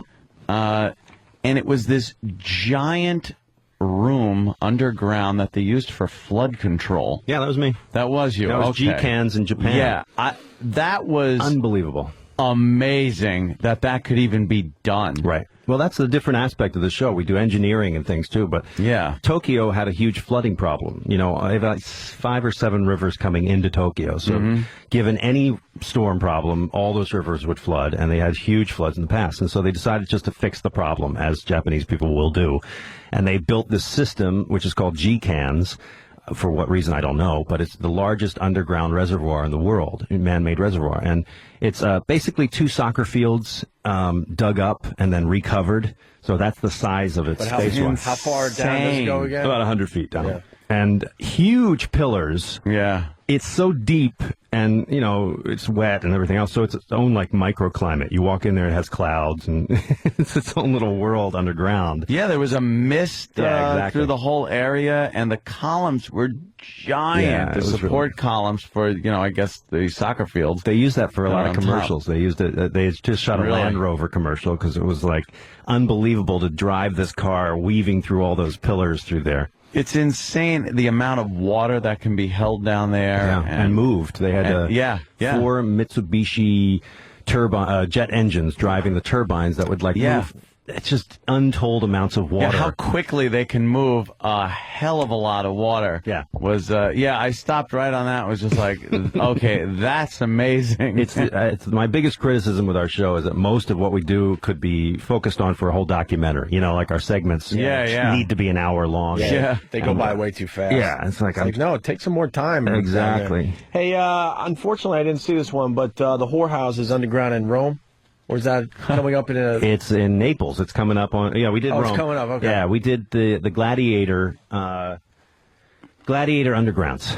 And the gladiators were like these athletes of the time. I mean, really, what you thought, these childlike perceptions of what it was kind of true. Rome was unbelievably, cool. Yeah, no kidding. And so these gladiators were super athletes, and their managers would have to keep them happy. And so the ones that weren't rebellious and wanted to run off, they would frequently allow to go to the nearby whorehouses. And this particular amphitheater was like a minor league stadium for the Colosseum. I mean, it really was like that. There were amphitheaters all over the Roman Empire where you'd sort of work your way to the big time, which was Rome and the Colosseum. So in the meantime, you're down there near Naples in a place called Pozzuoli, and nearby was a town. And this town had this red light district, which is the basement now of what is going to be a museum. They hadn't made it yet, but some guy took me down into it. And you walk around in these rooms, and they all have these very old, sort of ghost-like illustrations on the doorways. And you look closer and you realize they're sexual positions. And they're like gladiators in sexual positions. And that was a prostitute advertising that she does gladiators. And she will do them in a doggy style. And she'll do it was really incredibly sort of obvious. You get to take pictures menu. We did. It's on the show. This guy took me down there. This guy who was... I can't wait to see that. This Italian guy who was a little creepy, I have to say. And he had told me in private, he says, I just came back from Thailand. I was doing a sex tour. Oh, jeez. Really? Why else would you go to Thailand? Yeah, we're Love when convinced people you go to Thailand. It's like, if you're going to Thailand a few times, something's going on with something's up. Were you kidding? Yeah, absolutely. Yeah, so anyway, he was actually a good expert for that purpose. Well, Don, it's Cities of the Underworld, the show I definitely watch. Cool. And it starts tonight at 9 p.m. on the History Channel. San Francisco this San week. Francisco. And then that sounds cool, Egypt and I think Australia after that. Yeah, watch, please. Well, they are watching. It's a hit. You keep coming back for the new Cool. season. All right, man. Take it easy. Thank you, Don. Don Wildman, everyone. We're going to take a quick break and continue. Opie and Anthony.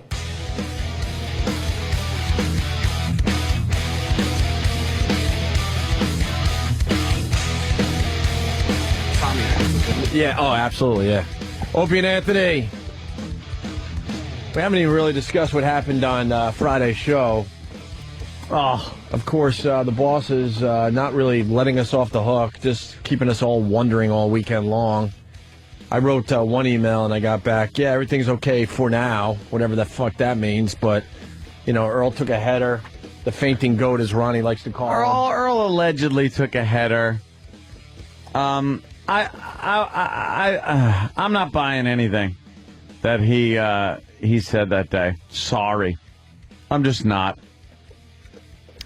I think he froze, he choked, he did whatever the hell he does. And when he realized he was getting all that attention by being on the floor, he just let it rock. You don't even think he passed out? No. Really? Not for real. His eyes, that fluttering act, stop it. Fucking epileptic doesn't go into shit like he went into on the floor. I wasn't fucking buying it. I wasn't. Sorry. Sam showed me his iPhone photos of Earl in the hospital, laying on a gurney, with his hand on his head, really selling it real good.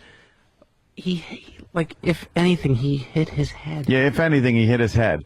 There was no damage done. And I kept asking him, I go, where does it hurt? Where did you hit your head? And he's like, all over the back is hurt, but this... Like, when you hit your head, you know exactly where you hit it. There's a bump, and then you press on it and go, fuck, that hurts. You don't hit the floor blinking like you fucking just underwent electroshock therapy. Yeah. And then he couldn't get up. He was, I don't know, I can't think. My thoughts are gone. I don't remember. What's the last thing you remember? I don't remember. Yes. I was on Friday at my house. A friend of mine came by, and I was explaining the story to him, and I said, look, I was like, there's no way he hit his head harder than this. And I turned around, and I smashed my head into the wall, and I was like, that's probably harder than he hit his head. Right. Just to prove a point. And, you don't, unless there's like some part of like funny bone in your skull, like that's not, it wasn't hard. Like, look, I'm not going to say you can't get knocked out by hitting your head. Of course you can. But I don't, there was no way that he hit his head that hard. Like I saw it go down. Like it just simply was not hard enough to get that kind of a reaction from anyone. He was selling it. It was a work, and he was selling it. So that's all. So he faked the whole thing? Well, I don't know, man. It's just like I know for a fact that like there's nothing like I'm not retarded. I'm not gonna go and tackle Earl to the ground. Like that's stupid. Yeah. Why would I do that? Are you gonna slam him down on the ground? I basically touched his leg and people think I was people think everything. But they make it sound like I took him and like I flipped him and it was like some crazy monkey flip. Dude, I hugged his leg. Yeah. And people are making it sound like, like I threw him into the floor like a pile driver. It was nothing. You two were pretty much blocking each other from getting past. Ridiculous. And he went into this act like Tyson had just smashed him in the face. Yeah, and you know what? If I've seen Tyson smash people in the face, and those people have gotten up quicker than Earl. And they get up faster than Earl. And they didn't have to lay down on a hospital gurney with their hand on their head. Some of them was his bitches. Like, if you want to, like, look, I don't know what kind of problems Earl has mentally or anything like that, but, once it starts to get serious, like, enough to, where now we have to call emergency medical services, and, like, now it's a real thing that's happened.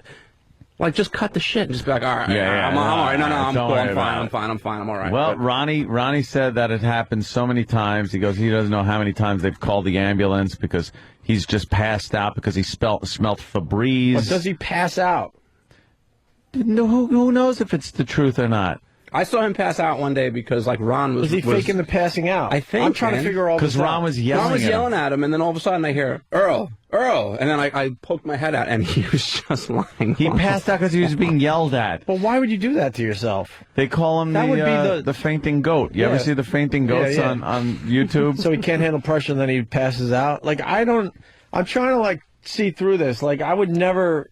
under a stressful situation, all of a sudden pass out because that would make it just way worse. But dude, as soon as you quote wake up, all hell would break loose. He's had tests and CAT scans and all kinds of and other shit. Everything's negative. Fine. So what are we saying? He passes out and fakes that too? I think he does it. I think he starts feeling stress and he starts feeling pressure, and I think that's his way of making it all stop. He knows that if he fakes a pass out, no one's going to yell at him. And the problem then is gone. Do you understand how weird that is? That's even weirder than just taking It's psychotic.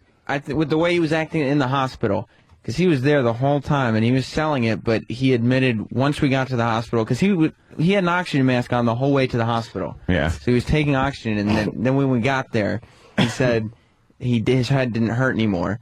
Then he said he definitely had a lump on his head, and so the doctor touched where the lump was and said, does this hurt? And he went, no, it doesn't hurt, which the lumps hurt. Then he had a CAT scan, which they said was completely normal. Like, nothing even to maybe worry about. They found a cashew-sized brain in just solid skull. But what it seems like to me is, I don't think he's consciously saying, okay, I'm going to fake fainting to get out of this, but I think he gets lightheaded because he starts stressing, and then mentally he just quits. And so he's like, if this were any worse, I'd pass out. And since he's quitting mentally, he just lets himself fall to the ground. He just lets himself fall down. That is weird. Because I don't think I he's can't not buy into that. He's faking passing out. he's not consciously thinking when I wake up it'll be worse. He's just saying, how do I get out of this now? I'm out I just of it. quit. I quit. Which Yeah, is I gotta get out of this. Psychotic. Oh, and is this bizarre. yeah, here's the fainting goats. Yeah, most people have seen the video of the fainting goats. A little pressure. That's Earl. That's Earl right there. How do they survive predators? By the way, YouTube sensation. This is over 4.5 million hits. This video. 4.5 million hits. Of course it is. How do they survive? Wouldn't all the predators Look talk at about that. them? Yeah. Dude, you just scare them. They all fall down, and then you just eat They're them. hilarious. Look at Earl. Oh, my head. Oh, my head. I hurt my head. Well, that was just so weird on Friday. Hey, just all tough. That's a good one. And I love how the legs go straight out. Yeah. They're paralyzed. But that's how Earl fell, too. Yeah, I think That's actually I Earl. think that's what it is. It's that they His they limbs get. went dead. Earl's limbs went dead. Yeah, I think these goats they get so freaked out that they stiffen up. why don't we Yeah. make a... It's not even that they're freeze. fainting. It's just that they're Let's make a video with Earl him rigid. fainting. We'll yell and scream and see who could get him to faint. Spray them with Febreze and then just watch them topple over. That video's great. Dumb fucking goats. So that's where we're at, I guess. Yeah, and then apparently, I guess Fezzi broke his silence Oh, you know. and let fucking loose. He released the hounds on How do you Earl. make your eyes look like that, though? Yeah, look at that. I can do that. It's the same That's thing he the did Undertaker. when he got Febrezed and he fainted. He hit the ground and started rolling his eyes in the back of his head. So is he fainting or not? That's all I want to know today. Well, That's when I great. told the doctor his eyes rolled, because he still had no recollection of what happened. So I said, the doctor was like, well, was he unconscious? And I said, no, because his eyes were fluttering. He was kind of moving, but his eyes were fluttering and he was unresponsive. And they said, well, was there seizuring to go with the eyes fluttering? And I said, no. And they just chalked it Look up to being nothing then, because that's like a person having a seizure. Their eyes flutter back. I mean, look at that. He's laid out. Then he's a good actor. His Because arms- I bought into it Friday. No, that eye fluttering thing made me think What about it was his bullshit. What about his limbs just going dead like that? He's laying down. I don't He's think sleeping. I don't think he thinks he's faking. I think he thinks that this is He actually thinks it's happening. really happening? And doesn't realize he's just giving up. We got the photos Yeah. up on opieandanthony.com. Oh, they're fantastic. He looks like a zombie with his eyes rolled back there. Right. So, I still don't have an answer. I don't think it's anyone's fault on Friday, and I don't think Danny should even I have to gotta- deal with meetings or any of that crap. But No. I just want to know: does he faint for real when the stress gets too much, or he's faking the fainting too? I got to download the Fez stuff because I heard he just lambasted. yeah. He laid into him you know so what? I didn't- fucking To Earl? bad. Yeah. I didn't even know. I found out actually somebody had commented on my Facebook saying that Fez was sticking up for me, and I was like, he broke his character over that? Yeah. Jesus Christ. He started dropping Oh. F-bombs left and right. Yeah, and just Well, Ronnie- completely unloaded on Ronnie him. put the challenge out to us. He said, "I don't think you guys could get Fezzi to talk." We did and it. I think, Ronnie, I'm sorry to Yeah, tell you, but well.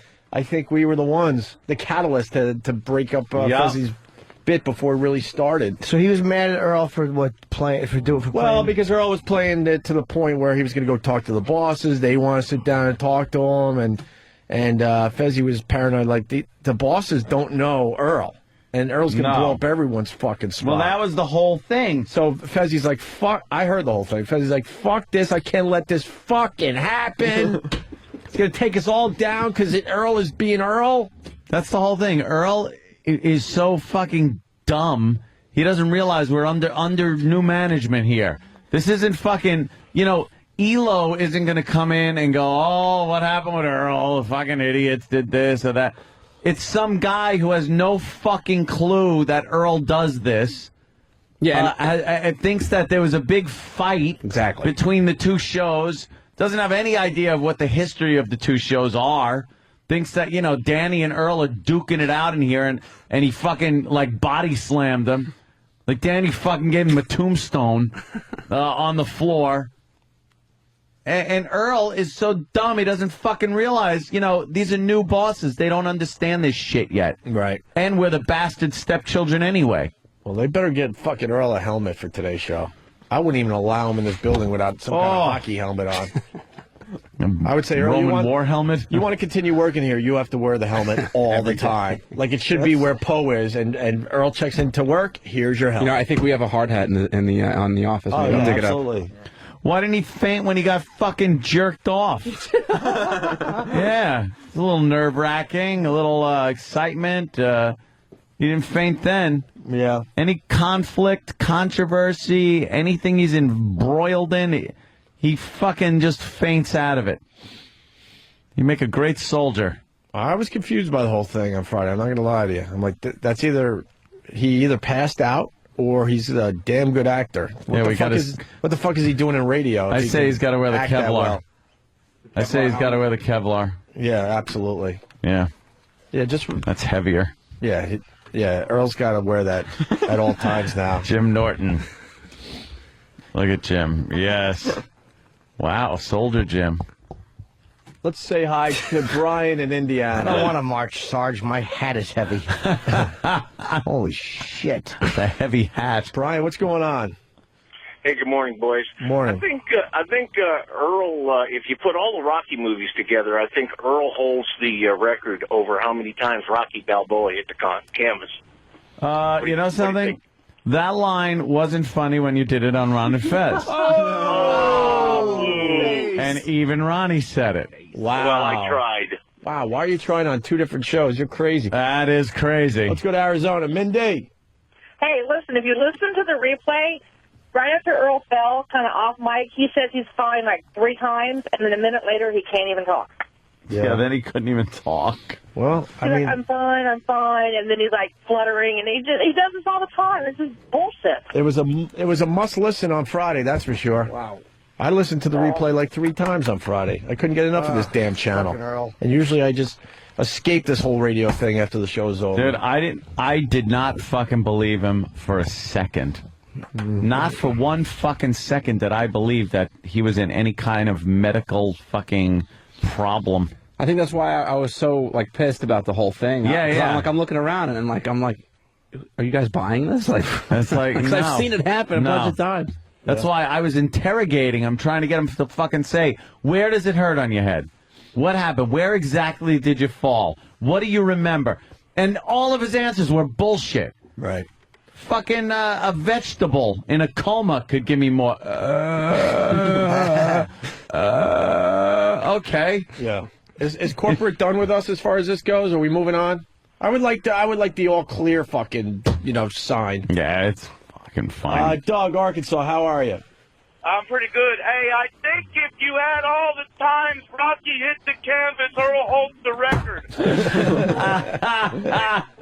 Nice. It's all in the delivery, baby. I hear you. Michigan checking in. Chris, how are you? Hey, I used to be a paramedic, and she used to pick up a lot of people who were faking it. They'd fake the fainting spells and stuff. And she said the trick to figuring out if somebody had actually fainted or they were faking it, to grab their arm, pick it up, and kind of drop it on their face.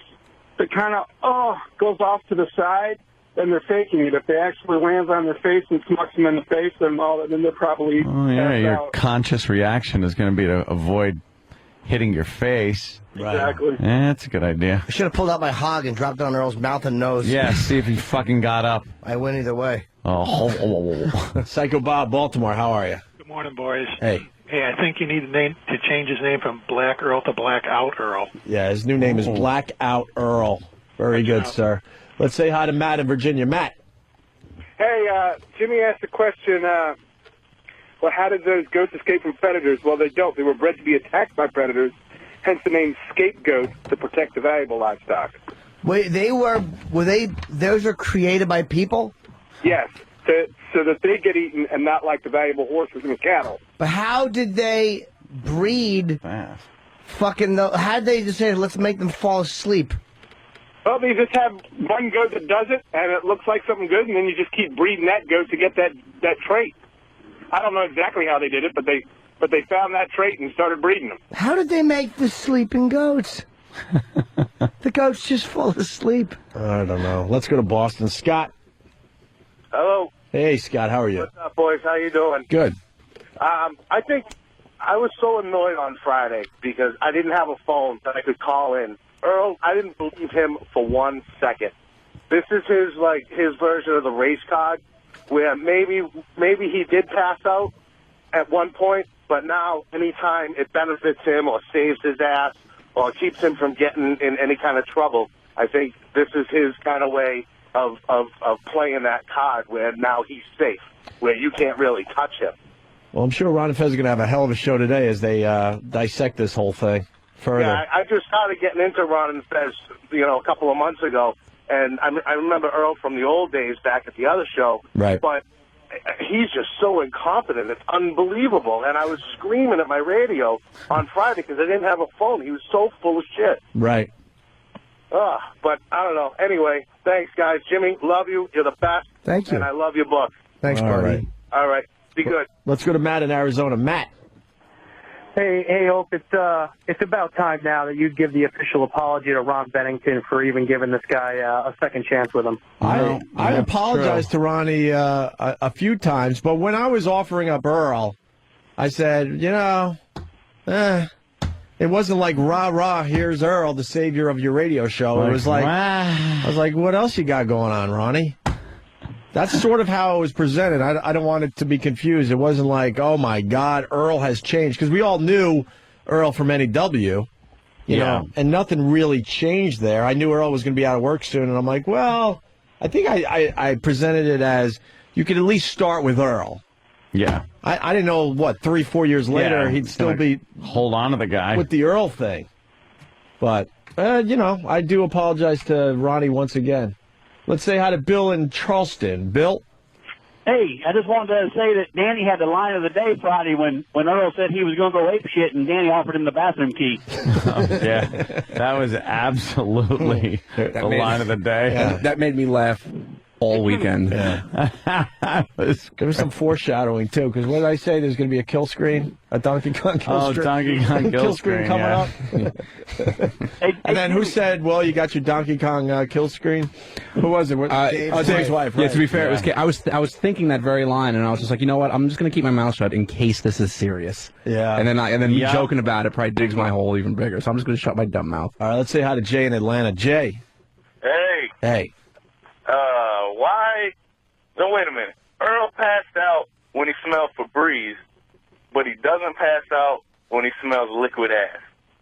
Oh, yeah. Some people were speculating that, too, that the liquid ass smell made him pass he's a faker, out. man. That crap is awful. We're going to take a couple of days off from the liquid ass. Oh, a couple of days, please. I don't want to smell that again. That stuff is just horrid. I did not take a day off from the liquid ass, by the way. What'd you do? I had liquid duties. Oh. I thought you... All right. Brett in California. Made your own. Yeah. Played the whole game. Hey, I blame Opie. He shouldn't have let him near satellite radio. He knew what he was about way back in the old days. Yeah, but it was Ronnie's decision in the end. No, but you're the boss, man. You're the big guy. I'm the boss, all right. That's what I hear. It was No. Ronnie. Ronnie had no one else is what it comes down to. Oh, dude, hit Craigslist. Anybody, shit. Craigslist. You want to produce for the Ron and Fez show. And you got good I'm there, cans. man. I could be there in 6 hours, and I could fuck the show up just as bad as he does. I'm sure of it. Well, I guess we just wait for Ronnie to make a decision. That's what we wait for now. Hey, boys, have a good day. All right, man. Thank you. Let's see. There's no victims. There's just there's no volunteers. There's just victims. How does that go? No victims, only volunteers. Only volunteers. There you go.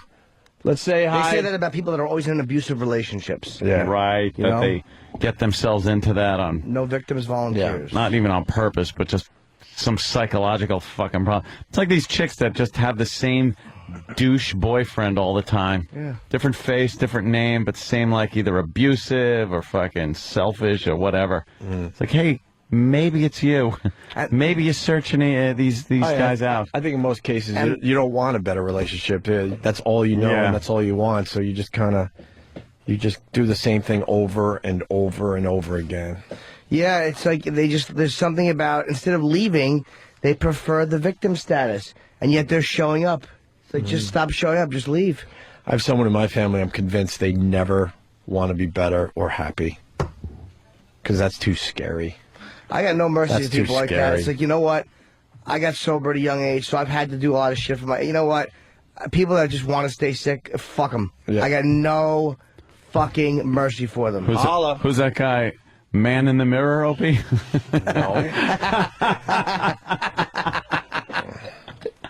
We can do jokes if you want to do jokes. Oh, come on. It's funny. No, it's Tony in Pennsylvania. Tony. Hey, boys. How you doing? Earl's here? Earl. What's up, Tony? Daniel there? Is Daniel there? Yeah, Hi. Daniel's here. I just wanted to say Danny could have saved face during the Guitar Hero battle. He could have pulled this charade just like Earl.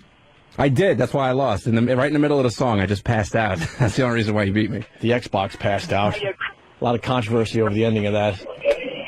But you're practicing, right, for the big rematch? Yes, actually. I have started my practice. All right, where's Earl? Earl's got to put on his helmet and come on in here. Put on his helmet. We're discussing the Earl situation from Friday. I have a feeling this is going to annoy me. What, the Earl thing? Yeah. Yeah. Here comes Earl. He's putting his helmet on. Helmet on. There's Earl. Keep the helmet on. We don't want to injure yeah, Earl, that, I mean, that very vulnerable skull. We could lose our careers over your fainting or your passing out shit. So what's going on, Earl? Said, I'm okay. And I told corporate not to let no one go down on this at all. Not to let no one go down. That sounds like double negative. Obama's coming in, so he can talk like this now. What are you talking? No, I mean, I just said it was an accident. That none of it, don't come down on you guys. It was an accident. That's all I can say. So what happened? Well, I mean, as far as what they asked me, what happened on Friday to you, Earl Douglas? See, that's the thing that's kind of. I mean, they checked me out. What happened in studio? Did you pass out? Did you fake passing out? Were you knocked out? What are you saying? I swear to God, I don't remember what happened. You have to remember what happened. I really don't. I swear to God, I don't remember. Do you have a achy head today? No. But if you got knocked out and you don't remember, wouldn't you have some kind of sensitive bump on your head? Yeah. I don't remember. I really do not remember. Is there any spot on your head that is sensitive?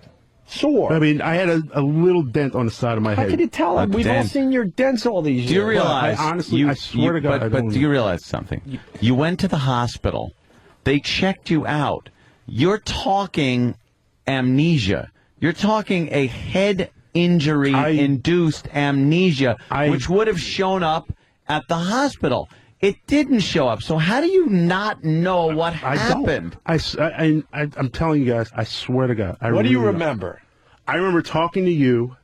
What were you saying to me? We were talking about Fez.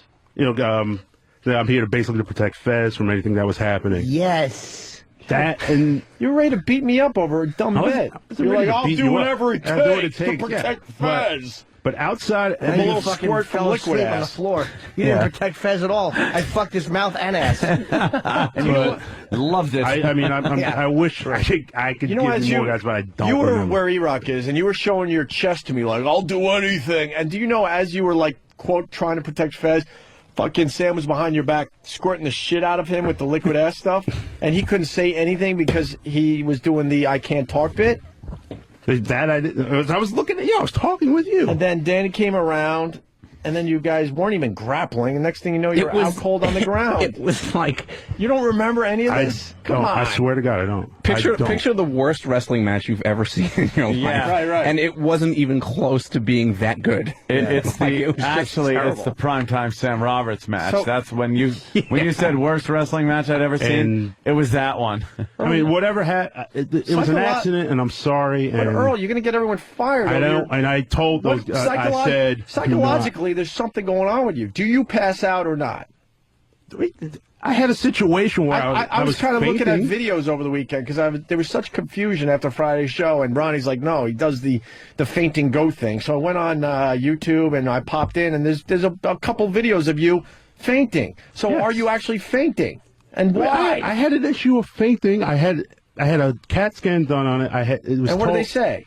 They said it was like some type of sinus condition. I took antibiotics, and after Wait, that, hold I on. was fine. You had a sinus condition that was making you pass I out. don't know. That's what they It told seems me. like They when you- gave me antibiotics. I took it for 10 days, and seems- after that, I was fine. Seems like when you when you get stressed, you faint. Yes, that seems to be the thing. And is that real or not? Or are you Again, just trying to get out of stressful situations? I can only tell you the situation. That's what the doctors told me. How many times have you passed out? I can honestly say I've never passed out in my life. I don't know. I mean, I've gotten lightheaded a couple times. Like, whoa, I might here a pass couple out. of times. Couple of. Oh, definitely a few times on the Ron and Fez show.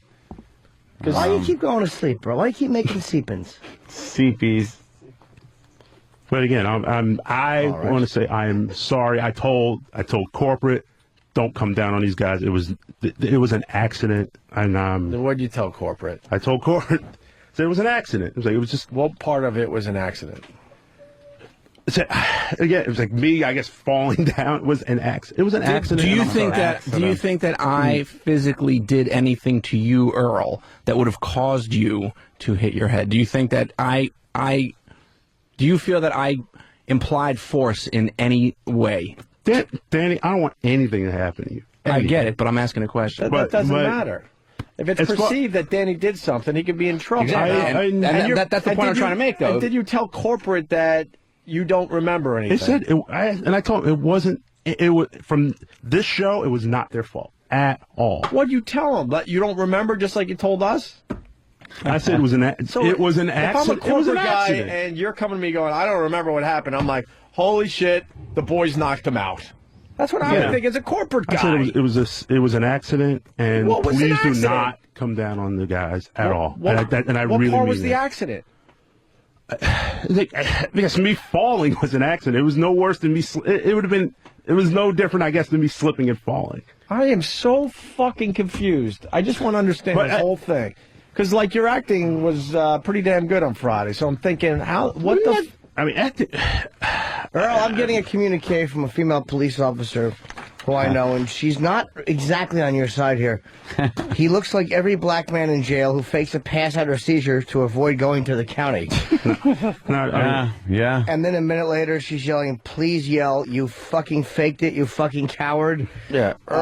She's not happy with you, Earl. Earl, when you get stressed out, what happens to you? You have to leave the situation? We've seen that over the years. I can't count how many times you ran out on us at NEW.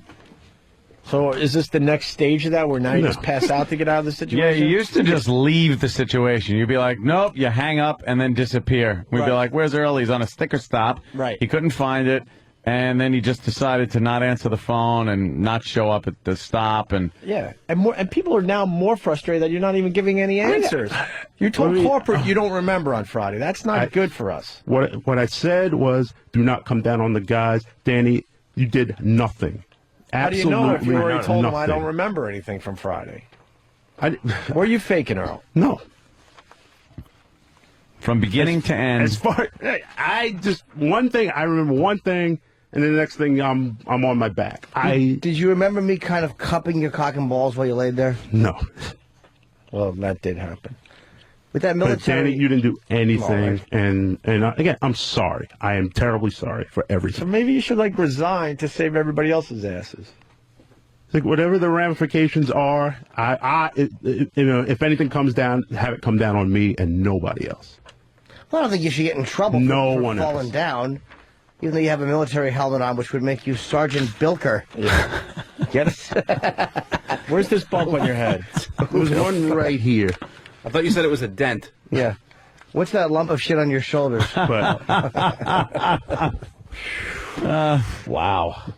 And again, Danny, you We didn't just do spent a half Danny, hour on this. I still Danny, don't understand anything. I'm being serious. I mean, I don't want anything Yes, to Earl. happen. I don't need you to tell me that I didn't do anything. I was there. I know I didn't do anything. I'm Earl, take the fall. What's for the us. note say, Earl? Take the. What's the note say? What does the note say? say that you faked it. That's all it says. Who asked me to read that? That's not what it said. What's it say? What does it say, Erock? Apparently, there are people in the back who wish Earl would just admit that he faked this, so this whole thing could end. He says it's an accident, but he's not admitting that he faked it. So you think what happened was Earl might have got a slight bump, like nothing, and then completely played it up. Yeah. Yes. Did you get so? The only other thing I could think of is you got so stressed out, you passed out, and hence falling to the floor. I'm not even giving him credit for that. I think, Earl, this is my own opinion, whatever. I think you took a topple, you ended up on the floor, and then played it up like, all right, I'm down here, let me just play it up. I'll flutter the eyes, I'll do this, I'll have a lack of memory, and with absolutely no physical injuries showing whatsoever. And then I think he was in it. He was playing it up so much, and he was in the shit so deep that he passed the point of no return. Yeah, couldn't just be like, oh, okay, I'm fine. So he forced the issue and forced, EMT, and like he had to go with it so that it would look like it was legitimate. Because I noticed the second the EMTs showed up and brought in the little chair, you really started getting better. You, at that point, were like, all right, no, I'm fine. You get up, you get in the chair, I saw you. I wish I was that smart, but I'm not. I will. So how'd you feel the rest of the weekend? Okay, I guess. I'm embarrassed. I'm mortified. You got a by the whole clear situation. bill of health from the hospital. No concussion, nothing. And your head doesn't hurt at all. Let's just clear that up. It doesn't hurt, right? I feel fine. I feel fine. Well, because before you said that you didn't feel anything. You said you didn't feel anything at the hospital when you were with Sam. Earl, I would call in sick today, man. You're going to get a beating. All I know is that I've been punched in the face hard. Again, and I haven't passed out, and it hurt for weeks. Again, I feel horrible about the situation. I don't want anybody to get in trouble. Silence. Yeah, you wrecked Fez's bit. Your whole job was to protect the bit, and in the end, you caused the end of the bit. They threatened me with a possible firing because I had the ambulance call. I've been threatened with being let go. And Jim, and again, I'm terribly sorry. I was worried about you. Yeah, because Jim was concerned. And I appreciate it. And they're making me pay for it because it's not covered. Why don't you go around the room and say sorry to everybody? I really am sorry. Here's Jim, something else I want to know. Sorry, Anthony. Sorry, Opie. Sorry, Danny. I'm really sorry. Here's something else I want to know, and I want an honest answer.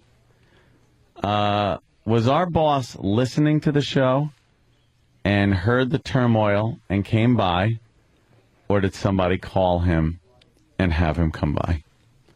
And by someone, I mean Steve Carlisi. Steve, if you would please come in. I would like to know, Steve. The former. He heard and called and said he was coming over. That's not how he said it to us. Well, that's exactly the truth. Okay, you didn't call him and say, "Hey, this is going down." Nope. Why? All right. A communique? No. I just there were speculation as to why the boss came over, but no, as long as okay. Ooh. Jimmy's pointing at your wiener. No. Did he answer right away when you called? Some of the calls coming in, we can't get to all of them. If he had a concussion, he'd still be in the hospital. This guy crashed a bike at 75 miles an hour, remembers everything. 70. Everything. Earl's full of shit. You could easily find out if Earl was lying. How? Let's go to this one. Sick Vic, New York, what's up? Hey, boy. And by the way, for the people that think it was a bit all from beginning to end, you are so wrong, I can't even tell you. The bit part might be if Earl was playing all of us. But we had nothing to do with this ahead of time. I bought it hook, line, and stinker. Hey, listen, taking a week off last week, that was the epitome of why I took off. And if you talk to Jimmy the Greek, he'll tell you that Earl was raised as a scapegoat for all your sick society up there. Sick society. That was great. It was fun watching you spiral aimlessly out of control. How can we find horrible delivery? Horrendous. How can we find out if Earl was lying? That's let's say hi to Rich in Maryland. Rich. Hey boys, how you doing? Good, Rich. Jimmy, you're awesome. Thanks, Rich. Listen, guys, I wanted to say that it's very easy to figure out whether this guy is full of shit or not. It's very clear that he played this thing up and that he, made this so much bigger than it really is. But to know whether he's really lying or not, just run a voice stress analysis on some of the tape that you have of him answering the questions. That's something Stunt Brain can look up online, or get a polygraph expert to come in The whole system is portable. Bring somebody in and run a test on the guy. I'll find out the truth. Voice stress might be tough because he said so little after. Yeah. He only said a couple of words. No, I mean, it's like, talk about it now. No, didn't he mean for the incident? He meant the tape, right? I mean now is different. I'm not sure. I think you meant how he's talking about it now. You can pick up on some stuff. Earl, why don't you like do the channel a favor? Just resign. I mean, just take the hit for everybody. Yeah, because I'm already in very deep water. I would take the hit, resign, live on our show because we certainly could use the ratings, and then put your helmet on the console and just walk out. Yeah. I mean, again, I don't want anybody losing their gigs, and I said that to everybody, everyone at corporate. I said that to, and again, I'm terribly sorry. But if you resign right now, then it all goes away because then you finally have taken the fall. And if that's what it takes, I'm saying that's what it's going to take. I've been threatened with relief of my duties for what they said was inappropriately calling or having called an ambulance. A bambulance. How about this? Earl needs a bambulance. You don't even. It's not even fair to Ron and Fez. So I suggest you resign to save the channel. And why don't you tell Ronnie what your decision is at noon today? All right. Which, by the way, will get everyone talking. See, I told you it was a bit. No, it's not a bit. And again, I wish. I want you to think long and hard, and then I want you to, if you're not going to resign, you better have a damn good reason to tell Ronnie why you're not resigning. We've actually maybe they could place you somewhere else in the big organization. I mean, I can't say enough how I didn't want to put anybody on this show and on our show and in weird positions. Well, Earl, when we talked about it beforehand, you said that at the end you would just acknowledge that you were kidding, and you didn't. I mean, yeah. Were you Were you playing it up at all? A little bit. At all. It is radio. It's show business. Were you playing it up at all that you were doing a little worse than you really were? It's okay if you are. Who cares? It's part of the bit. We all do it. What is this? Is this more Earl fainting for no reason? Oh, there it is. There's the eye thing. We all like showbiz. That's real. You got a real issue. And I had it checked out, and there's nothing. And they sent you home in an hour and a half out of a New York hospital. You couldn't have less wrong with you. Faster. Yeah. Now that I think about it. I spent 6 days once for a hangnail. Yeah. That's right, Earl. Good joke. It was the great hangnail incident. Oh, boy. I'm watching you. I should have a funny bone implanted. Thanks. That's funny. What goes on with you, man? Physical problems, I guess. I don't know. But you don't. No mental problems. You don't have physical problems. They've been checked out. You have mental problems, that's for sure. That brain of yours has been scanned. Must have had to set that fucking thing for deep penetration. Same thing they're looking to find the Big Bang with. They like the Hubble of fucking brain scan things. See through all the fucking fog and dreck. Yeah. Dreck. John in Jersey. Johnny. Hey, what's going on, boys? Love you, love the show. Thanks a lot. All right. Hey, I was thinking maybe Earl could write a book called If I Was Faking It. Yeah, your own OJ. Explain the entire thing top to bottom. Yeah, nice. We could get a book out of it, Earl. It's like the old expression, Earl. How I Fucked Up 202 by Earl Douglas. Carrie, a doctor. What's up, Carrie? Hi, guys. Hi. I was calling because it sounds like, if this is really true, it's something called vasovagal. You have this nerve that runs the entire course of your body, and under extreme situations, some people get really stressed, some people who have anxiety, this nerve can be stimulated, causing your blood pressure to drop, and when that happens, people can pass out. So what can they do for him? Well, there's really not much you can do for it. Shoot him. Talk about trying to limit your stress. limit anxiety, some anti-anxiety medications. How about if he wears a 30-pound lead face mask? Well, that doesn't hurt, I guess. like heavier than the one they put on your chest for X-rays and cut eye holes in it, make him talk through it. But I mean, that's what it sounds like. That's why it won't show up on testing and things of that nature, because it really happens when you kind of squeeze your lower half of your body because you're really stressed and you stimulate this nerve. What nerve is it, madam? The vagus nerve. Vagus? Hey, the vagus nerve. Is it in the cock muscle? It's called a vasovagal reaction is what it is. So if we squeeze him really tight, will he pass out? No, it's usually involves the squeezing of your abdominal. Is that why people pass out when they're trying to really force a shit sometimes? That's exactly what happens. I've woke up many times, like laying on my side on the bathroom rug with a fucking an anaconda hanging out of my ass crack, and it's got like little fucking rug fuzzies on it. I don't know what happens. I sometimes bang my head on the door jamb, and there's a giant doo-doo festering behind me like a tail. Sometimes I feel like a monkey. I run around making chimp sounds. Not even cut off. It's still like perfectly in your ass. You know what happened? It was going to get cut off, but as I was pushing this giant stool out, it like snaked along the rug and hit the toilet and just stopped, and then backed up into my honey hole. And I bang my head. You talk. I'm kidding. She doesn't even want to deal. No, I bang my head on the door funny. jamb, madam. Well, now my duty has fuzzies on it. Mike has noticed something we noticed probably for over 10 years now. Go ahead, Mike. Yeah, the one thing, and I'm not there to see his face like you guys, thank God, but it's listening to him answer your questions, just the evasive verbal tics. You ask him a direct question, and it's just, I just don't want to get anybody in trouble. I don't know. He just can't answer a goddamn straight question. Earl has always been like that. It's such a frustrating thing. Resign, And Earl. we're all saying, if someone says I was faking, I would raise bloody hell. Exactly. You're just sitting there all trying to get. I'm not trying to get. You're trying to save face. I'm just trying to. I'm just trying to Finish your sentence, Earl. You're just trying to what?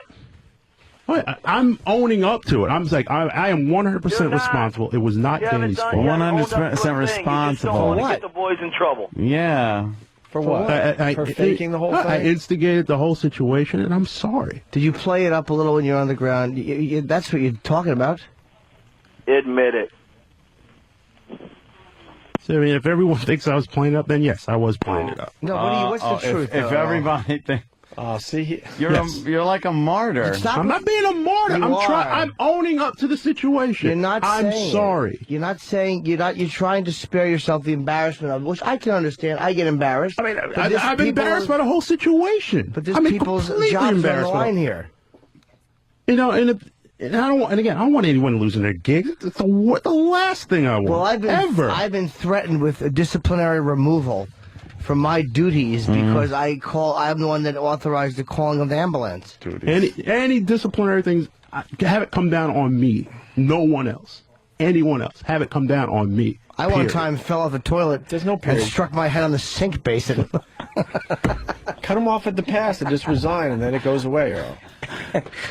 And there was a curly duty that accidentally caulked the door shut, and I almost starved to death. My duty caulked the door shut, Earl. You gotta watch that vagus nerve. Yes, you do. When you're making duty. They call me Caulk Duty Norton, and it's embarrassing. Let me say hi to Don in West Virginia. Don. The vagus nerve and my ass. It was like a slot machine paying off. It sure was. It became Atlantic Shitty.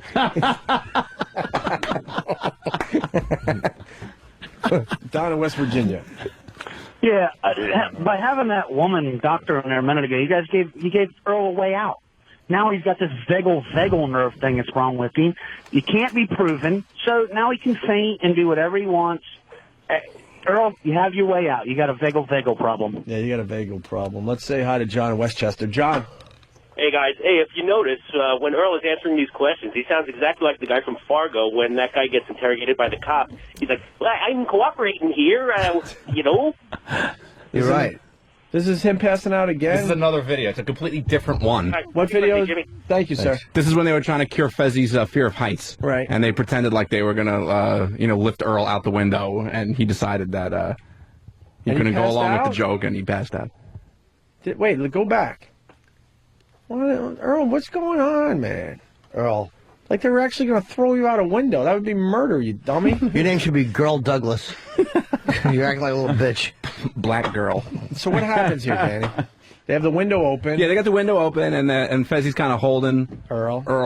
Fez is like on his back, and then they decide that they're gonna let Fez go and then try to lift Earl out, and he decides that he's now fainted. Like the stress was too much for him, and he's now passed out on the floor with On his head top of on your the floor. head. What is going on? Maybe Earl faints a lot. Why do you faint so much? Again, it was. Stop fainting. I wish I would. I don't want. Stop I don't want to fainting. do it. Jesus Christ. I want to be healthy. I want to be. But it happens. Let's go to Matt in Illinois. Matt. Yeah, but I don't feel like getting fired over your it happens thing. Let's go, Matt. Hey guys, this is so frustrating. Earl, why don't you just make an on-air statement saying exactly what everybody wants you to say? Danny had nothing to do with this. I fell on my own. I already said that. I hit the floor. Come on, seriously. You stop saying it was an accident. Yeah, everybody knows it wasn't an accident. I would imagine if you do have this fainting thing, the best I could come up with, which isn't that great, is the stress was too much, and then all of a sudden you passed out, falling on your head because now you're not standing on your own. That's the best I've already I could come said up with. Danny is completely not at fault. Absolutely not at fault. Well, I will say it. We all know that, and I'm admitting it.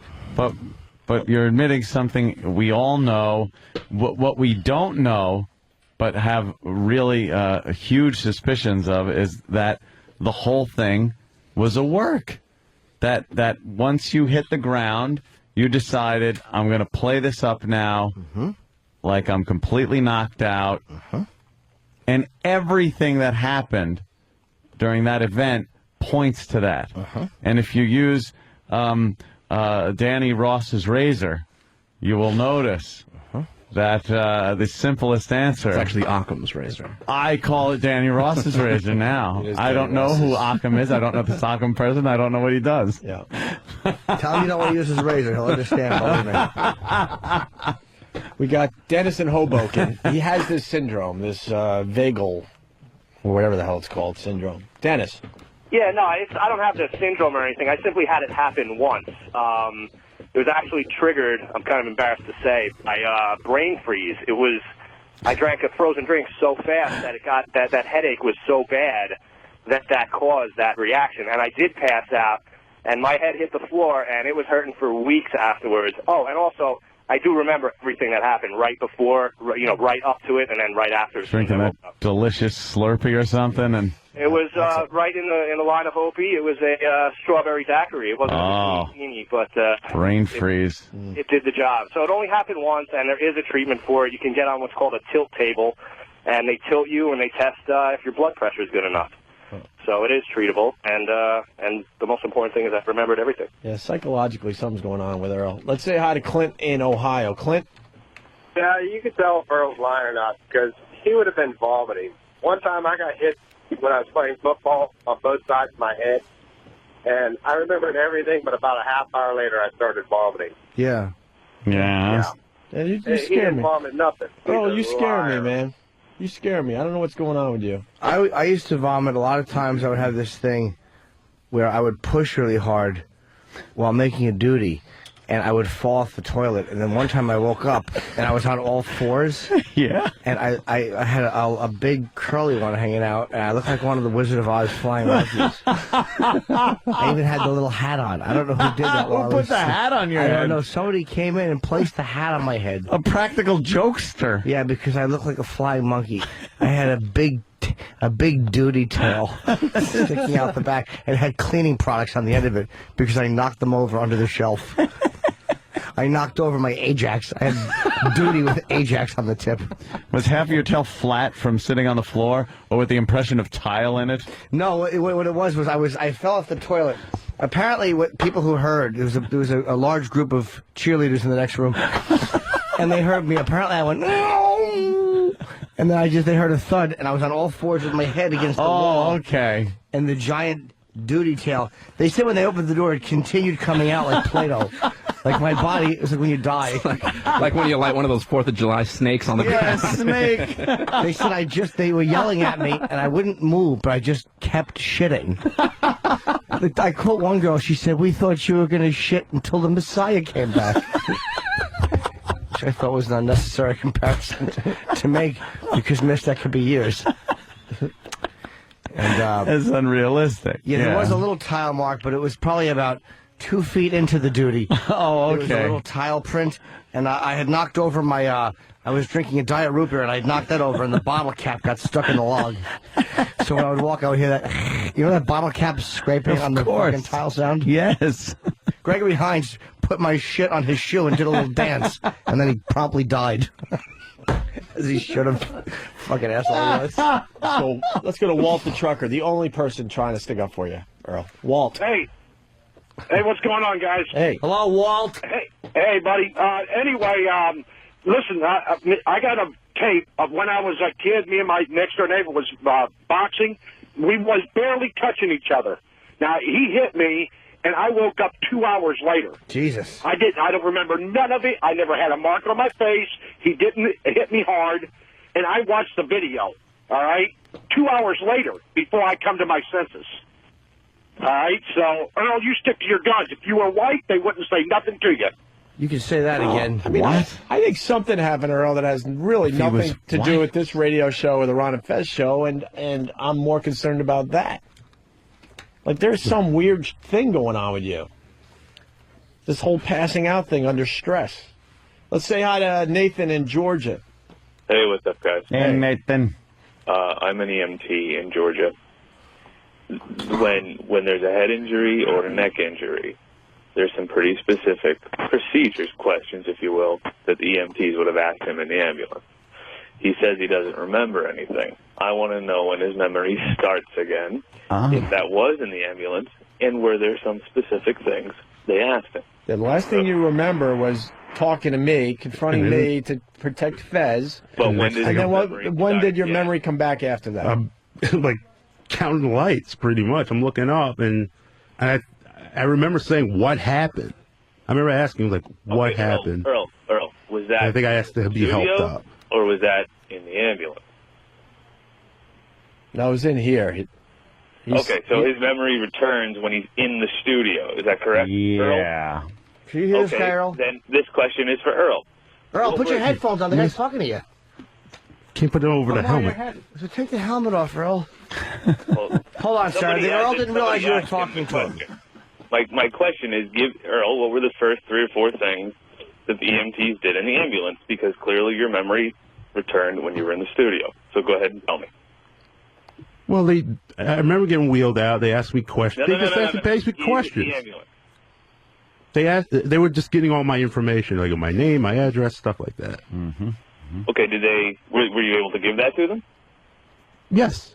Did they ask you some very specific questions that you would remember if your memory's back, Earl? If they really believed you had this type of injury, they're very, very specific questions.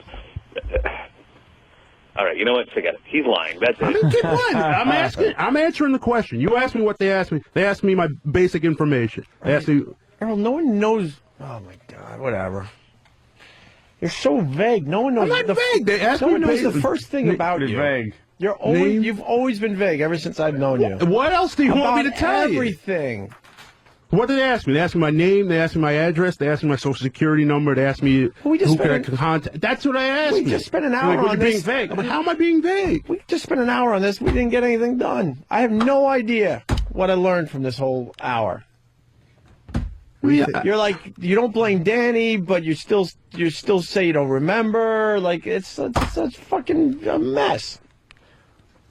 Yeah, I want to say it's one. I will take complete responsibility. And when It I was said my that, your fault. complete responsibility would to actually resign. That's complete responsibility, by the way. So even that's vague. Like, I'll take complete responsibility. If that's what it takes, then so be More it. vagueness. We more vagueness. We think you're crying crocodile tears, Earl. Yes. I don't know what you want me to say. With you, it's the vagueness nerve. All right, Earl, whatever.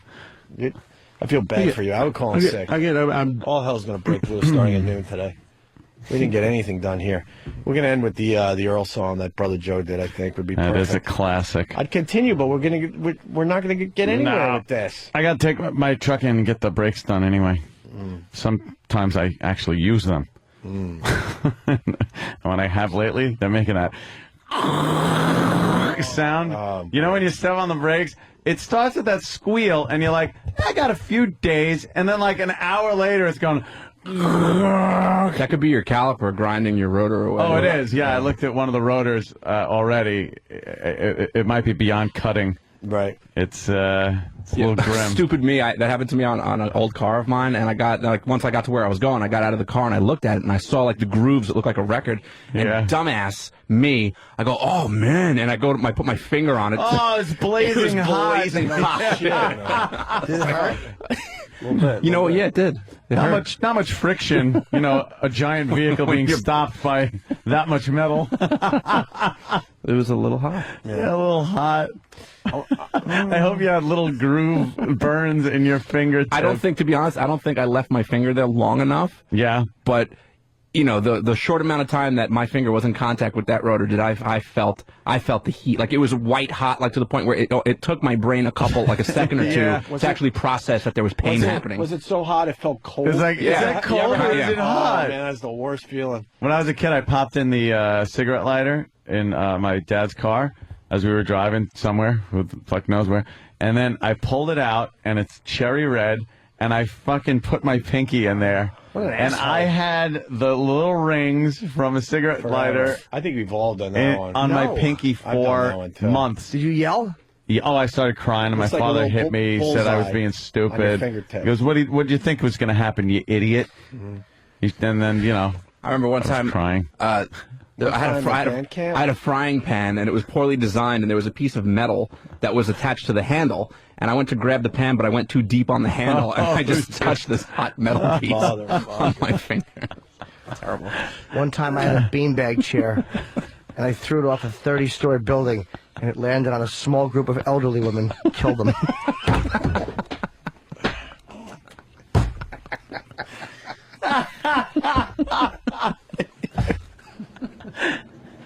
Really? Yeah. It was a Cleveland Browns beanbag chair. I had filled it with bowling balls because I thought it would be more comfortable in my sore hiney. Because the beans in the beanbag chair always got caught in my tuchus. So I threw a bag of bowling balls off the roof. Some elderly. Yes, there was a group of small, elderly, frail women playing pinochle right into the building. Killed 9 of them. 2 survived, but their legs were ruined. Paralyzed 2 of them. Earl's lack of anything in the last hour was brought to you by DirecTV. Call 888-961-DirecTV. That's 888-961-DirecTV. DirecTV, yes. Earl, I don't know what to tell you. You frustrate the hell out of me. Always have. Earl. Always have. I don't know anything about you. After all these years, you can't even. I don't get it. So confused by you. I really don't know what to tell you. I've said. I understand. You go around in circles for another hour. I'm not That's running what I'm getting at. circles. Did you fake it a little bit, Earl? A little bit, right? A little bit. Did you fake it a little bit? All you know is confrontation. Next thing you know, you're waking up. Right? Did you fake it a little bit? God's honest Earl, truth. did you ham it up a little bit? So when they try to throw you out the window, did you pass out then too? I was freaking out. So did you pass out? Like, I honestly, I don't know why, but Say more of this. Do you know what? Answer the question. Were you out? Yes, I freaked out and passed out. He might have passed out because of the confrontation, like the whole thing with That's what Danny. I'm getting Yeah. at. He might have, if this is a real medical issue, when the stress gets so bad. Because I'm trying to understand this. You passed out. Next thing you know, if Danny and you were kind of grappling a little bit, then all of a sudden you fall down. Now it looks like Danny might have, slammed you to the ground, which definitely didn't happen. I can tell you that much.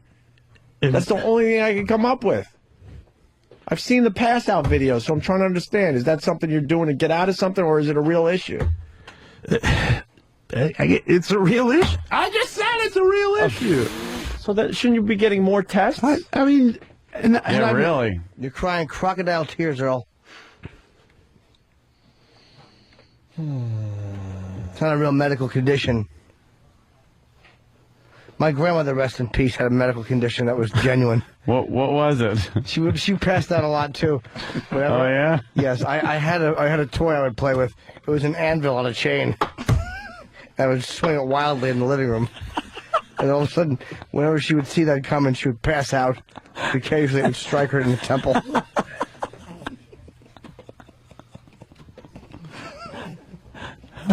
Who's a child gonna play with that? By the way, It was a game. Did not last very long. It was a Milton Bradley's anvil chain. They were recalled very quickly. I don't know how you pick it up as a child though and swing it around. You must have been strong, yeah. It's a real chore. You usually get one good swing around and then it falls. Something tends to stop it. In my case, grandmother's head. Oh God. I'd like to thank the fainting goat for stopping by Jimmy. today. Yes, Earl the fainting goat. Thanks a lot, Earl. I'm sure Ronnie will have more to say about this at noon. Possibly Fezzi, too, because he lost his shit on Friday. All right, Earl. Yeah. Good luck to you. I'm sorry, guys. I really am. As George For what, Jefferson we says, really don't know because you really haven't explained Sorry, shit. everything. Whatever. Here's the Black Earl song. We'll see you guys tomorrow. I will resign. I was born and raised in New York City, in a housing project way up in the hood. I dressed in dark clothing, so folks started calling me Black Earl. Oh, and they used to laugh about it, cause deep down they knew they called me that, cause I was as black as soot.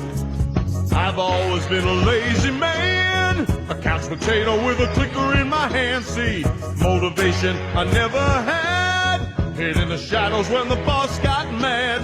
For 20 years I never got a raise. I'm 33 and I never been late. I look busy but I'm not, I'm just walking around. I pick up some papers and I put them back down. One day I'm gonna stop paying my rent, live in a refrigerator box, never get out of bed. I'm Black Earl, a genuine lazy bum. I'll always make it through hard times at any W.